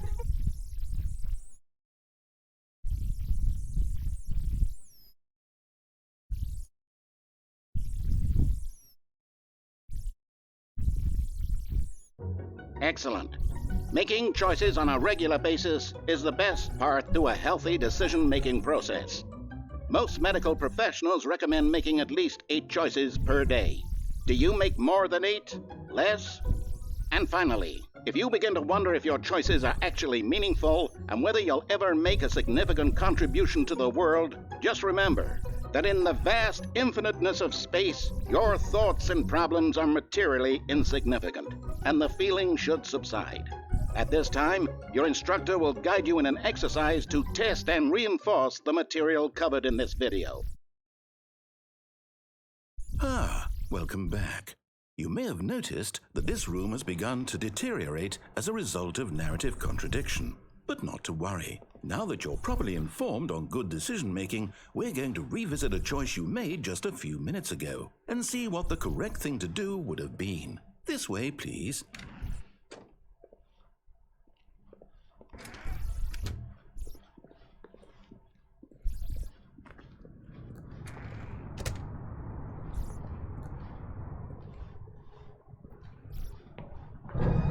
Now that we know your choices are meaningful, we can't have you jumping off the platform and dying. Imagine the main character dying senselessly halfway through the story. That story would make no sense at all. We just need to get you home as soon as possible before the narrative contradiction gets any worse. Unfortunately, it seems this place is not well equipped to deal with reality.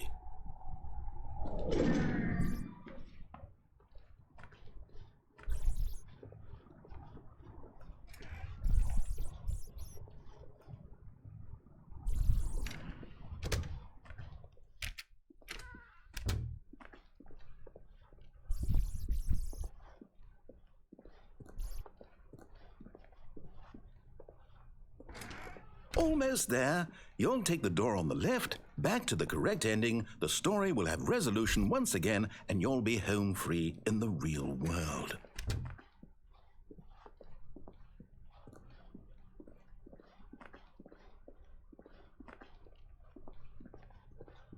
Now remember, all you need to do is behave exactly as Stanley would. That means choosing responsibly and always putting the story first. I'm quite sure you'll be up to the task. Just follow my lead and you'll be fine. All right. When Stanley came to a set of 2 open doors, he entered the door on his left.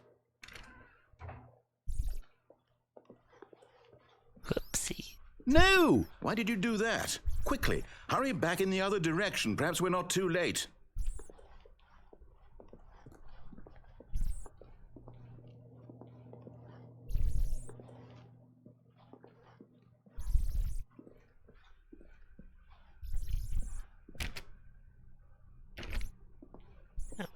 I am so scared.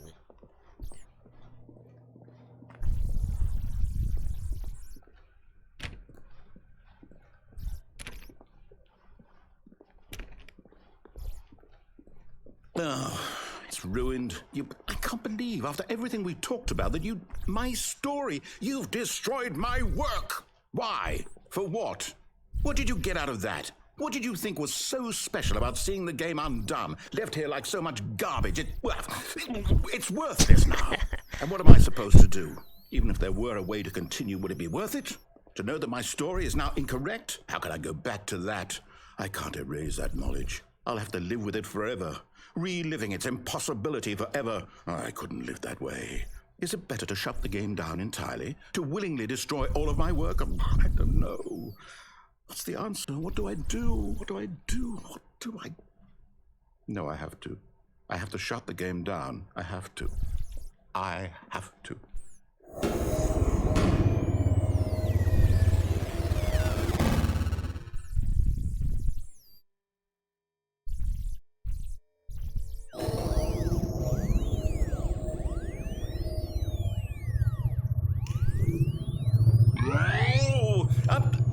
I'm here. I'm still here. Here in this pile of rubbish. With you. You. Who thought you were so clever. Now look where we are. My entire game is destroyed. It was the only thing in the world that was mine, and you've run it into the ground. What, did you think that would be funny? You just had to see? Didn't I impress upon you how important it was to be like Stanley? He actually knows how to do what I tell him to. He understands that if I say to do something, there's a damn good reason for it. That thought hadn't even occurred to you, had it? That there's a world outside of you? You're a child. Oh, my story. If you'd just gone through the door on the left, you would have seen it. There was a whole underground facility. You would have destroyed it and been victorious. It would have been so perfect. I worked so hard on it. I tried so hard. Behave exactly as Stanley would. That means choosing responsibly and always putting the story first. I'm quite sure you'll be up to the task. Just follow my lead and you'll be fine. All right. When Stanley came to a set of 2 open doors, he entered the door on his left.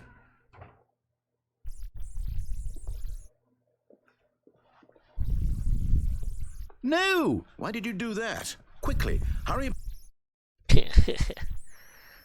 Behave exactly as Stanley would. That means choosing responsibly and always putting the story first. I'm quite sure you'll be up to the task. Just follow my lead and you'll be fine. All right. When Stanley came to a set of 2 open doors, he entered the door on his left. Loop. No! Why did you do that? Quickly, hurry. Okay, it does loop. Okay. Behave exactly as Stanley would. That means choosing responsibly and always putting the story first. I'm quite sure you'll be up to the task. Just follow my lead and you'll be fine. All right. When Stanley came to a set of 2 open doors, he entered the door on his left.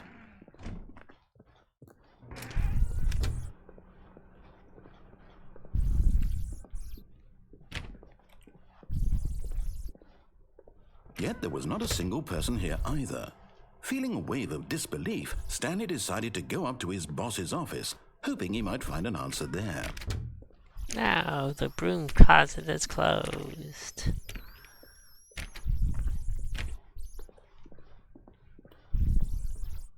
Coming to a staircase, Stanley walked upstairs to his boss's office.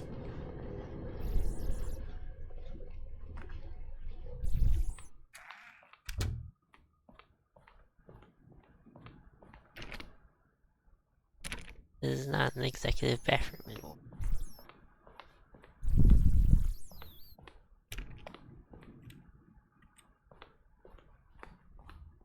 Stepping inside his manager's office, Stanley was once again stunned to discover not an indication of any human life. Shocked, unraveled, Stanley wondered in disbelief who orchestrated this, until he saw the door with a voice receiver next to it. Surely behind this door lay all the answers to his questions. And beyond all probability, he knew the passcode. He had seen it on his boss's computer just last week. Nightshark 115. Was this the code to open the door? Would it still work? There was only one way to find out. Stanley had been trained never to speak up, but now he would draw from within himself the courage to face the unknown. He drew a sharp breath and then spoke the code. Nightshark 115.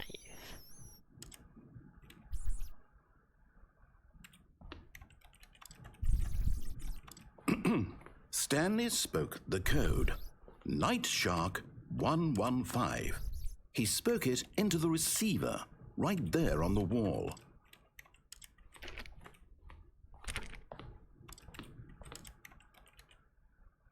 I'm sorry, is there a problem? You didn't mishear me, did you?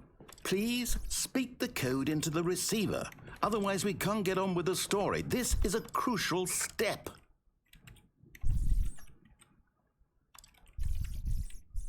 Okay, fine, you're not going to do it. But you know what? It's pretty humiliating to bring you this far, only for you to suddenly decide you have better things to do. I asked you for this one single thing, for your respect. The kind of respect Stanley shows for his choices. He knows what it means to take a story seriously. If you didn't want to see what I had to show you, then why did you come here? You had a choice, you know. You could have gone through the door on the right. You could have done whatever the hell you wanted over there. Why did you come this way? Speak. Say something to me. Explain yourself, you coward. When Stanley came to a set of 2 open doors, he entered the door on his left. Stanley? Hello? Are you... Is everything okay? Stanley, please. I need you to make a choice. I need you to walk through the door. Are you listening to me? Can you hear me? Is everything all right? Stanley, this is important. The story needs you. It needs you to make a decision. It cannot exist without you. Do you understand me? Whatever choice you make is just fine. They're both correct. You cannot be wrong here. We can work together. I'll accept whatever you do. I simply need you to take that step forward, please. Choose. Do something. Anything. This is more important than you can ever know. I need this. The story needs it. So, you hear me? Are you there? Are you listening to this? Stanley, are you there? Okay. It's okay, I can wait. You need time to decide. Time to make sure your choice is correct. That is the best choice. That's all right. I'll wait for you to decide what's the right thing to do. Take as much time as you need.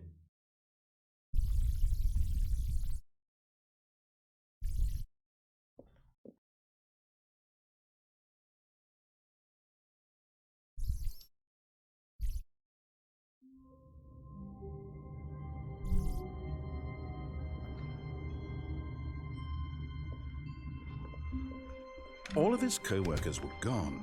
What could it mean? Stanley decided to go to the meeting room. Perhaps he had simply missed a memo.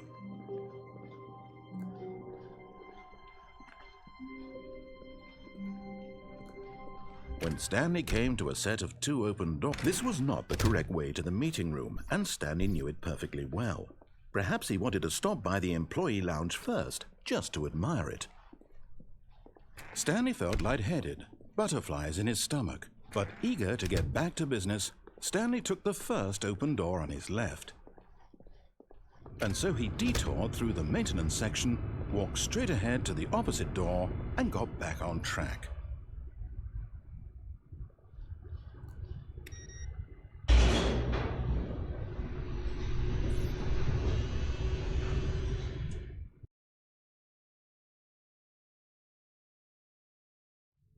But Stanley didn't want to go back to the office. He wanted to wander about and get even further off track. So now in order to get back, he needed to go, from here it's, left. Oh, no, it's to the right, my mistake. No, not the right. Why would I have ever said it was to the right? What was I thinking? It's clearly... Oh dear, would you hold on for a minute, please? Now, let's see. We went down right, left, down, left, right. Yep, okay, yes. I've got it now. This story is absolutely, definitely this way.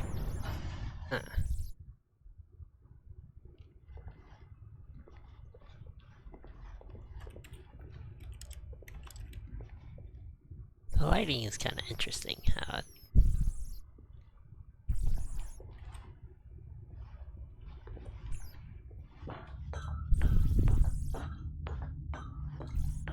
No. This isn't right at all. You're not supposed to be here yet. This is all a spoiler. Quick, Stanley, close your eyes. Okay. We just have to get back to, oh, who am I kidding? It's all rubbish now.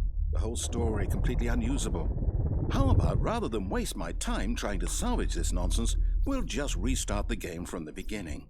And this time, suppose we don't wander so far off track, Okay, from the top.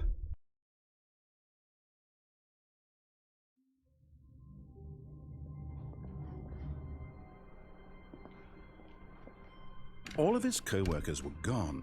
What could it mean? Stanley decided to go to the meeting room. Perhaps he had simply missed a memo.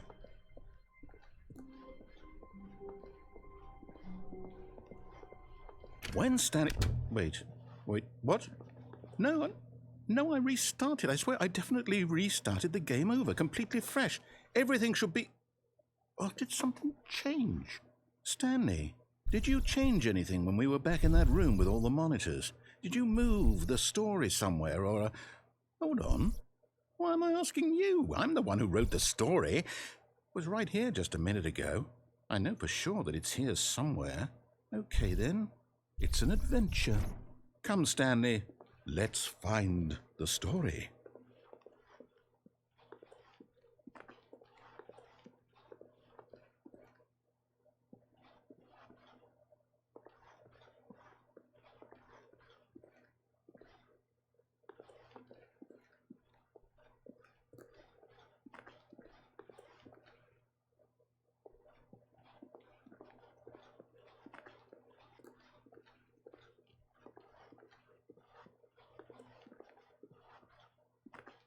I'll say it.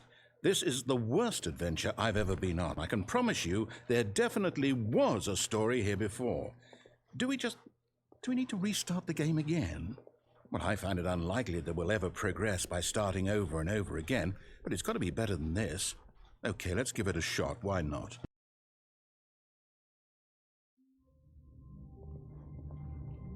All of his co-workers were gone. What could it mean?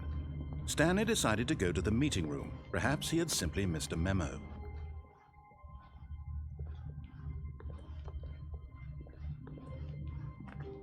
Okay, yep, it's worse. I might be remembering this wrong. It's possible the story is back where we just came from. Why don't we go back the other direction and see if we missed anything?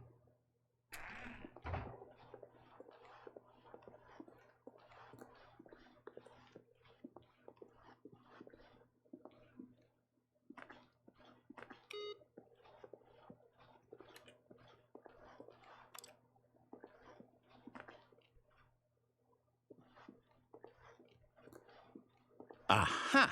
I knew we'd miss something. The story. Here it comes. No, wait, never mind. Not the story. Okay, let's head back the other way and retrace our steps.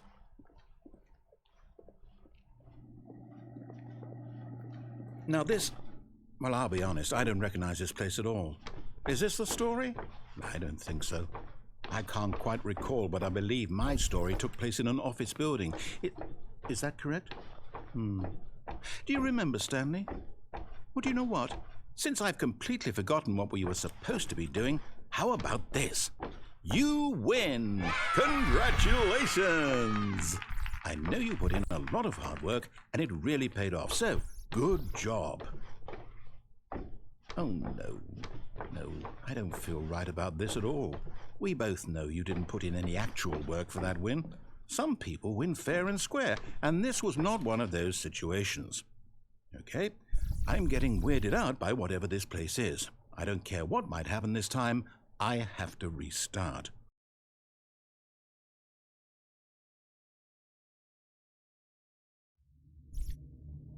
All right, I've got a solution. This time, to make sure we don't get lost, I've employed the help of the Stanley Parable adventure line. Just follow the line. How simple is that?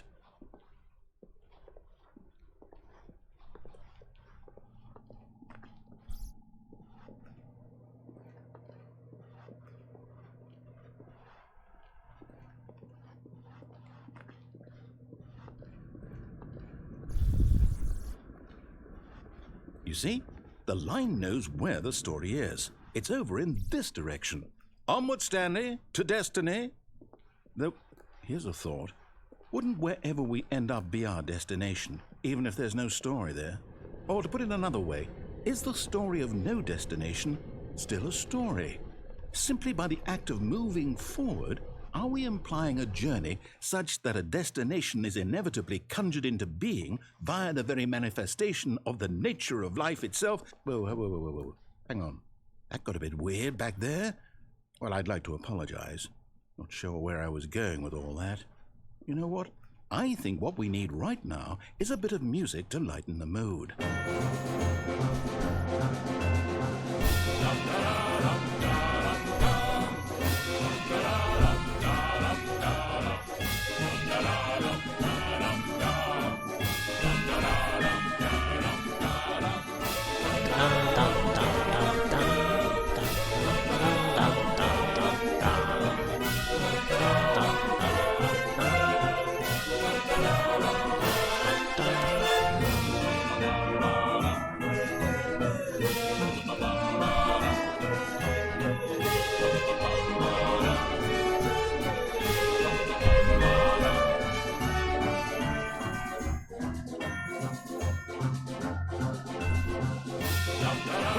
Cut the music.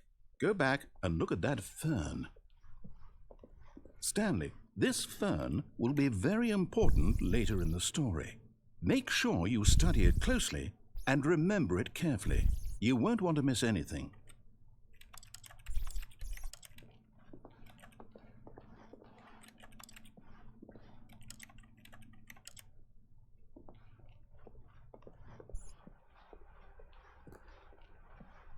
Wait, what? We're back at the office? No. Line, you do know we're looking for the Stanley Parable, right? The story? Is any of this ringing a bell?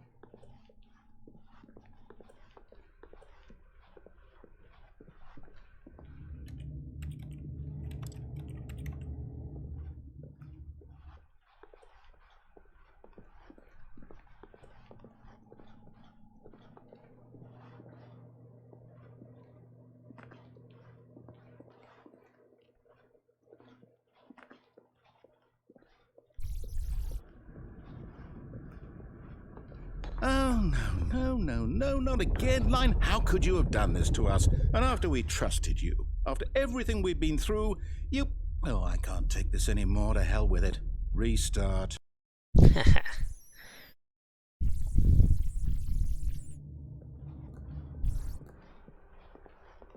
You know what, Stanley? I say forget the adventure line. What's it ever done for us? We're intelligent people, right? Why can't we make up our own story? Something exciting, daring, mysterious. Ooh, this all sounds perfectly doable. Why don't we simply start wandering in, well, I don't know. How about this direction? Now, yes, this is exciting. Just me and Stanley forging a new path, a new story. Well, it could be anything. What do you want our story to be? Go wild. Use your imagination. Whatever it might be, Stanley, I'm ready for it. Oh, no, not you again. Stanley, I'd also like to veto the line from having any role in our awesome new story. No lines or monitor rooms. Just don't acknowledge it, and we should be fine.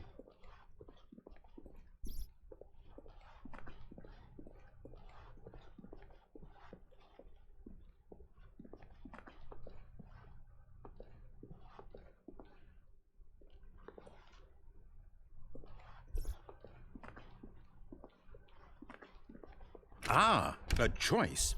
We get to make a decision. From here, the story is in our control. How important we mustn't squander the opportunity.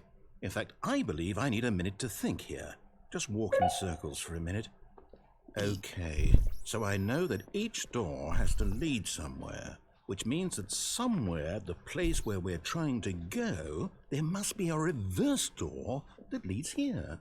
And that in turn means that our destination corresponds with the counter-inverted reverse door's origin. So starting from the right, let us ask, will taking the right door lead us to where we're going?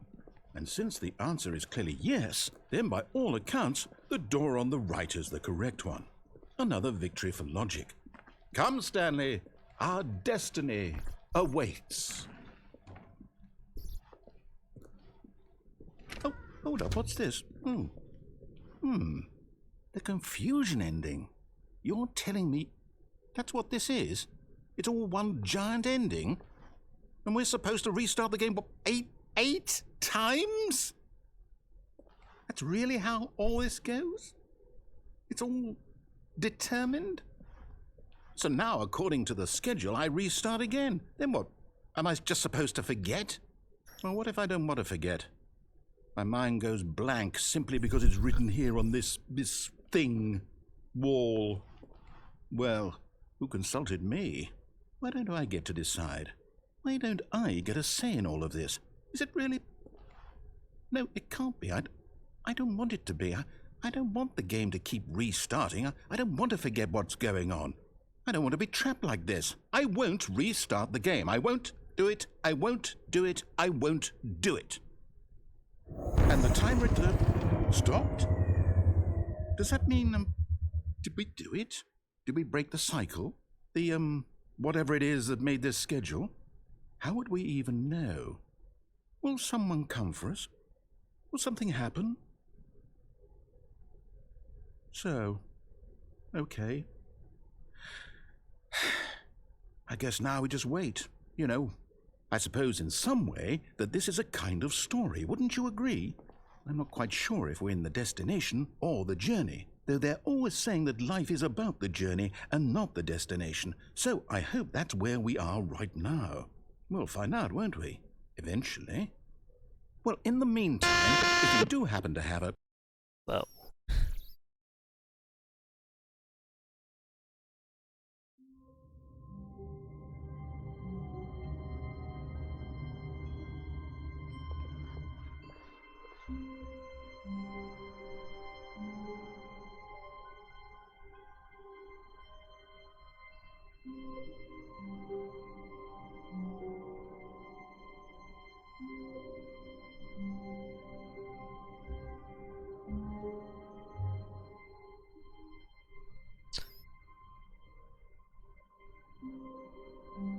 All of his co-workers were gone.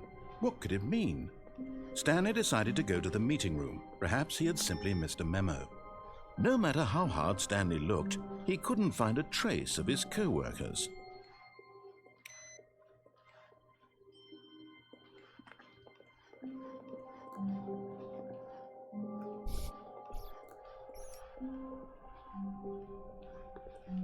let's see here. When Okay, Stanley pick up the came to a phone. set of two open, this was not the correct way to the meeting room, and Stanley knew it perfectly well. Perhaps he wanted to stop by the employee lounge first, just to admire it. The lounge was grand, majestic, perhaps too majestic, but eager to get back to business, Stanley took the first open door on his left. Stanley was so bad at following directions, it's incredible he wasn't fired years ago. Look, Stanley, I think perhaps we've gotten off on the wrong foot here. I'm not your enemy, really, I'm not. I realize that investing your trust in someone else can be difficult, but the fact is that the story has been about nothing but you all this time. There's someone you've been neglecting, Stanley. Someone you've forgotten about. Please, stop trying to make every decision by yourself. Now, I'm not asking for me, I'm asking for her. This is it, Stanley.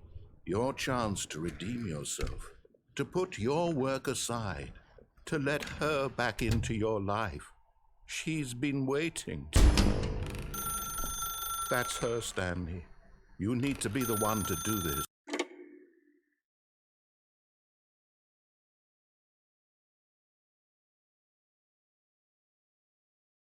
Okay. Oh, Stanley, is that you? Hold on, sweetie. Sorry to keep you waiting. I'm just pulling the bread out of the oven. All right. Okay, there we go. All right, now, I want you to come in and tell me all about your day. Gotcha. Oh, come on. Did you actually think you had a loving wife who'd want to commit their life to you? I'm trying to make a point here, Stanley. I'm trying to get you to see something. Come inside. Let me show you what's really going on here.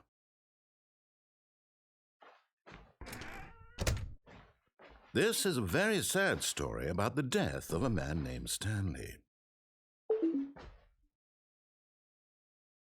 Stanley is quite a boring fellow. He has a job that demands nothing of him, and every button that he pushes is a reminder of the inconsequential nature of his existence. Look at him there, pushing buttons, doing exactly what he's told to do. Now he's pushing a button. Now he's eating lunch. Now he's going home. Now he's coming back to work. One might even feel sorry for him, except that he's chosen this life. But in his mind, he can go on fantastic adventures. From behind his desk, Stanley dreamed of wild expeditions into the unknown, fantastic discoveries of new lands. It was wonderful, and each day that he returned to work was a reminder that none of it would ever happen to him. And so he began to fantasize about his own job. First, he imagined that one day while at work, he stepped up from his desk to realize that all of his co-workers, his boss, everyone in the building had suddenly vanished off the face of the earth. The thought excited him terribly. So he went further. He imagined that he came to 2 open doors and that he could go through either. At last, choice. It barely even mattered what lay behind each door. The mere thought that his decisions would mean something was almost too wonderful to behold. Oh, 0. That was As he wandered through this fantasy world, he began to fill it with many possible paths and destinations. Down one path lay an enormous round room with monitors and mind controls. And down another was a yellow line that weaved in many directions. And down another was a game with a baby. And he called it the Stanley Parable. It was such a wonderful fantasy, and so in his head he relived it again, and then again, and again, over and over, wishing beyond hope that it would never end, that he might always feel this free. Surely there's an answer down some new path, mustn't there be? Perhaps if he played just one more time. But there is no answer. How could there possibly be? In reality, all he's doing is pushing the same buttons he always has. Nothing has changed. The longer he spends here, the more invested he gets, the more he forgets which life is the real one. And I'm trying to tell him this, that in this world he can never be anything but an observer, that as long as he remains here, he's slowly killing himself. But he won't listen to me. He won't stop. Here, watch this. Stanley, the next time the screen asks you to push a button, do not do it.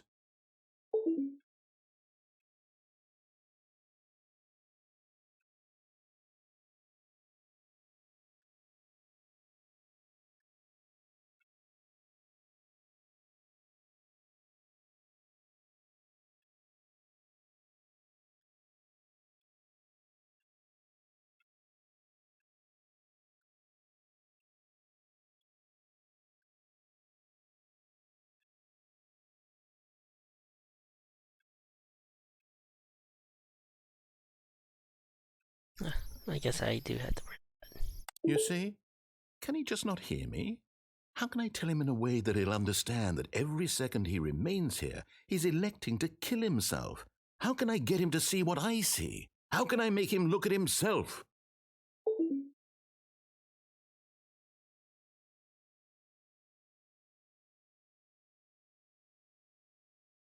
I suppose I can't, not in the way I want him to. But I don't make the rules. I simply play to my intended purpose, the same as Stanley.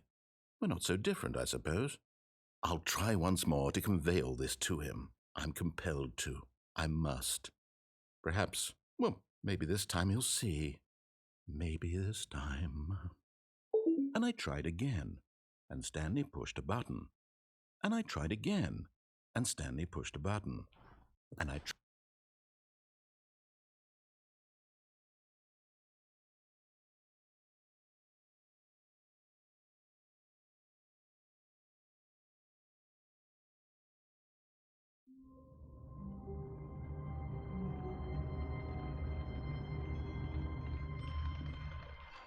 All of his co-workers were gone. What could it mean? Stanley decided to go to the meeting room. Perhaps he had simply missed a memo.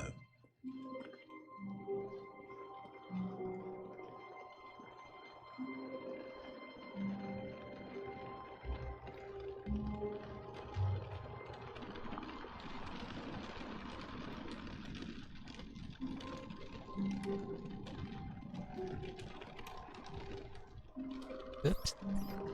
So now I got turned around.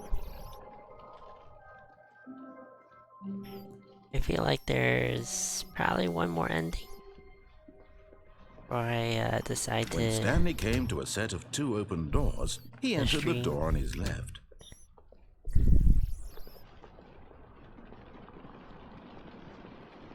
Yet there was not a single person here either. Feeling a wave of disbelief, Stanley decided to go up to his boss's the office, broom closet's hoping he still might closed. find an answer there. Coming to a staircase, Stanley walked upstairs to his boss's office.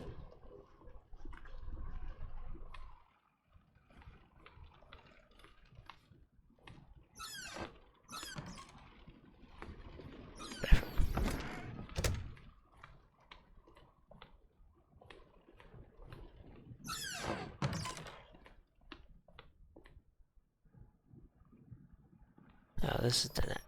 That's... Okay, I think we all know the drill by now. Blah, blah, blah. Dark secrets, the keypad. Stanley pushes some buttons. Oh, hey, look, it's a new passageway. Quelle surprise.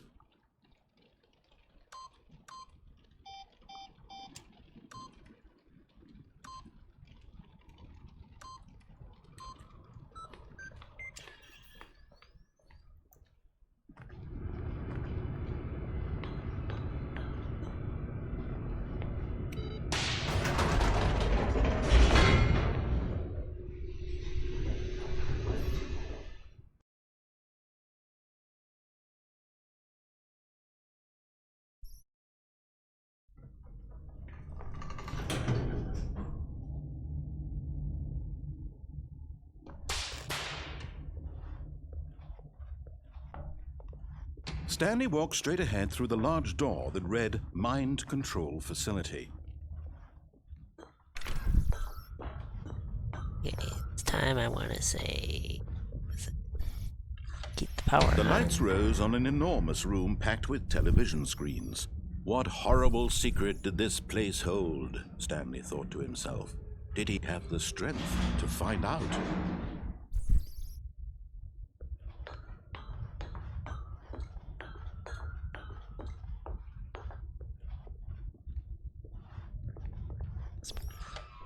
Now the monitors jumped to life, their true nature revealed. Each bore the number of an employee in the building, Stanley's co-workers.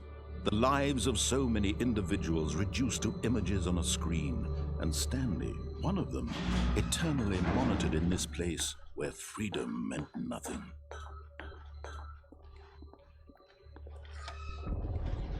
This mind control facility, it was too horrible to believe. It couldn't be true. Had Stanley really been under someone's control all this time? Was this the only reason he was happy with his boring job? That his emotions had been manipulated to accept it blindly? No, he refused to believe it. He couldn't accept it. His own life in someone else's control? Never! It was unthinkable. Wasn't it? Was it even possible? Had he truly spent his entire life utterly blind to the world? But here was the proof, the heart of the operation. Controls labeled with emotions, happy or sad or content, walking, eating, working, all of it monitored and commanded from this very place. And as the cold reality of his past began to sink in, Stanley decided that this machinery would never again exert its terrible power over another human life, for he would dismantle the controls once and for all. Oh, Stanley, you didn't just activate the controls, did you? After they kept you enslaved all these years, you go and you try to take control of the machine for yourself. Is that what you wanted? Control? Oh, Stanley, I applaud your effort, I really do. But you need to understand, there's only so much that machine can do. You were supposed to let it go, turn the controls off, and leave. If you want to throw my story off track, you're going to have to do much better than that. I'm afraid you don't have nearly the power you think you do. For example, and I believe you'll find this pertinent, Stanley suddenly realized he had just initiated the network's emergency detonation system. In the event that this machine is activated without proper DNA identification, nuclear detonators are set to explode, eliminating the entire complex. How long until detonation then? Let's say 2 minutes. Now this is making things a little more fun, isn't it, Stanley? It's your time to shine. You are the star. It's your story now. Shape it to your heart's desires. Oh, this is much better than what I had in mind. What a shame we have so little time left to enjoy it. Mere moments until the bomb goes off. But what precious moments each one of them is. More time to talk about you, about me, where we're going, what all this means. I barely know where to start. What's that? You'd like to know where your co-workers are? A moment of solace before you're obliterated? All right, I'm in a good mood. You're going to die anyway. I'll tell you exactly what happened to them. I erased them. I turned off the machine. I set you free. Of course, that was merely in this instance of the story. Sometimes when I tell it, I simply let you sit there in your office forever, pushing buttons endlessly and then dying alone. Other times, I let the office sink into the ground, swallowing everyone inside, or I let it burn to a crisp. I have to say this, though, this version of events has been rather amusing. Watching you try to make sense of everything and take back the control wrested away from you, it's quite rich. I almost hate to see it go. But I'm sure whatever I come up with on the next go-around will be even better. My goodness, only 34 seconds left. But I'm enjoying this so much. You know what? To hell with it. I'm going to put some extra time on the clock, why not? These are precious additional seconds, Stanley. Time doesn't grow on trees. Oh dear me, what's the matter, Stanley? Is it that you have no idea where you're going or what you're supposed to be doing right now? Or did you just assume when you saw that timer that something in this room was capable of turning it off? I mean, look at you. Running from button to button, screen to screen, clicking on every little thing in this room. These numbered buttons, no, these colored ones, or maybe this big red button, or this door. Everything, anything, something here will save me. Why would you think that, Stanley? That this video game can be beaten? Won? Solved? Do you have any idea what your purpose in this place is? Stanley, you're in for quite a disappointment. But here's a spoiler for you. That timer isn't a catalyst to keep the action moving along. It's just seconds ticking away to your death. You're only still playing instead of watching a cutscene because I want to watch you for every moment that you're powerless. To see you made humble. This is not a challenge. It's a tragedy. You wanted to control this world, that's fine. But I'm going to destroy it first, so you can't. Take a look at the clock, Stanley. That's 30 seconds you have left to struggle. 30 seconds until a big boom and then nothing. No ending here, just you being blown to pieces. Will you cling desperately to your frail life, or will you let it go peacefully? Another choice. Make it count. Or don't. It's all the same to me, all a part of the joke. And believe me, I will be laughing at every second of your inevitable life from the moment we fade in until the moment I say, happily ever after.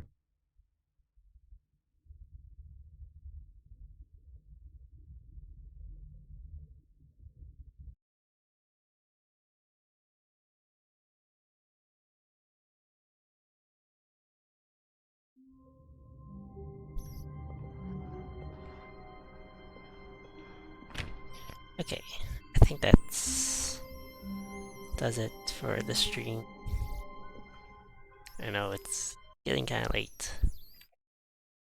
This was fun. We exhausted most of the things. There might be just like a handful or so. There's the baby rage one. I'm not gonna play that for 4 hours.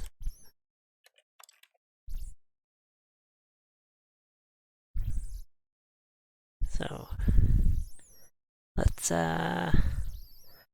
take a look. Streaming. Oh, hey. I have Jack of Spades streaming now. He's been going on for a while, I think. Playing Assassin's Creed.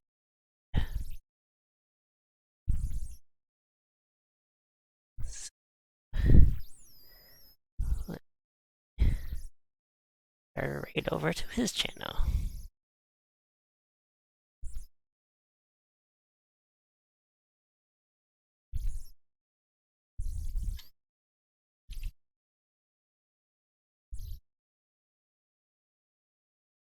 So if you got my emote, go ahead and spam that when we raid over.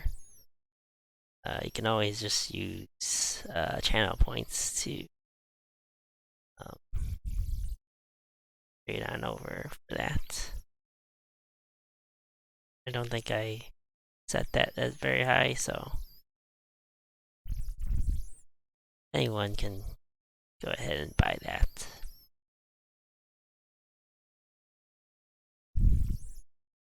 And next time we'll probably go back to the messenger.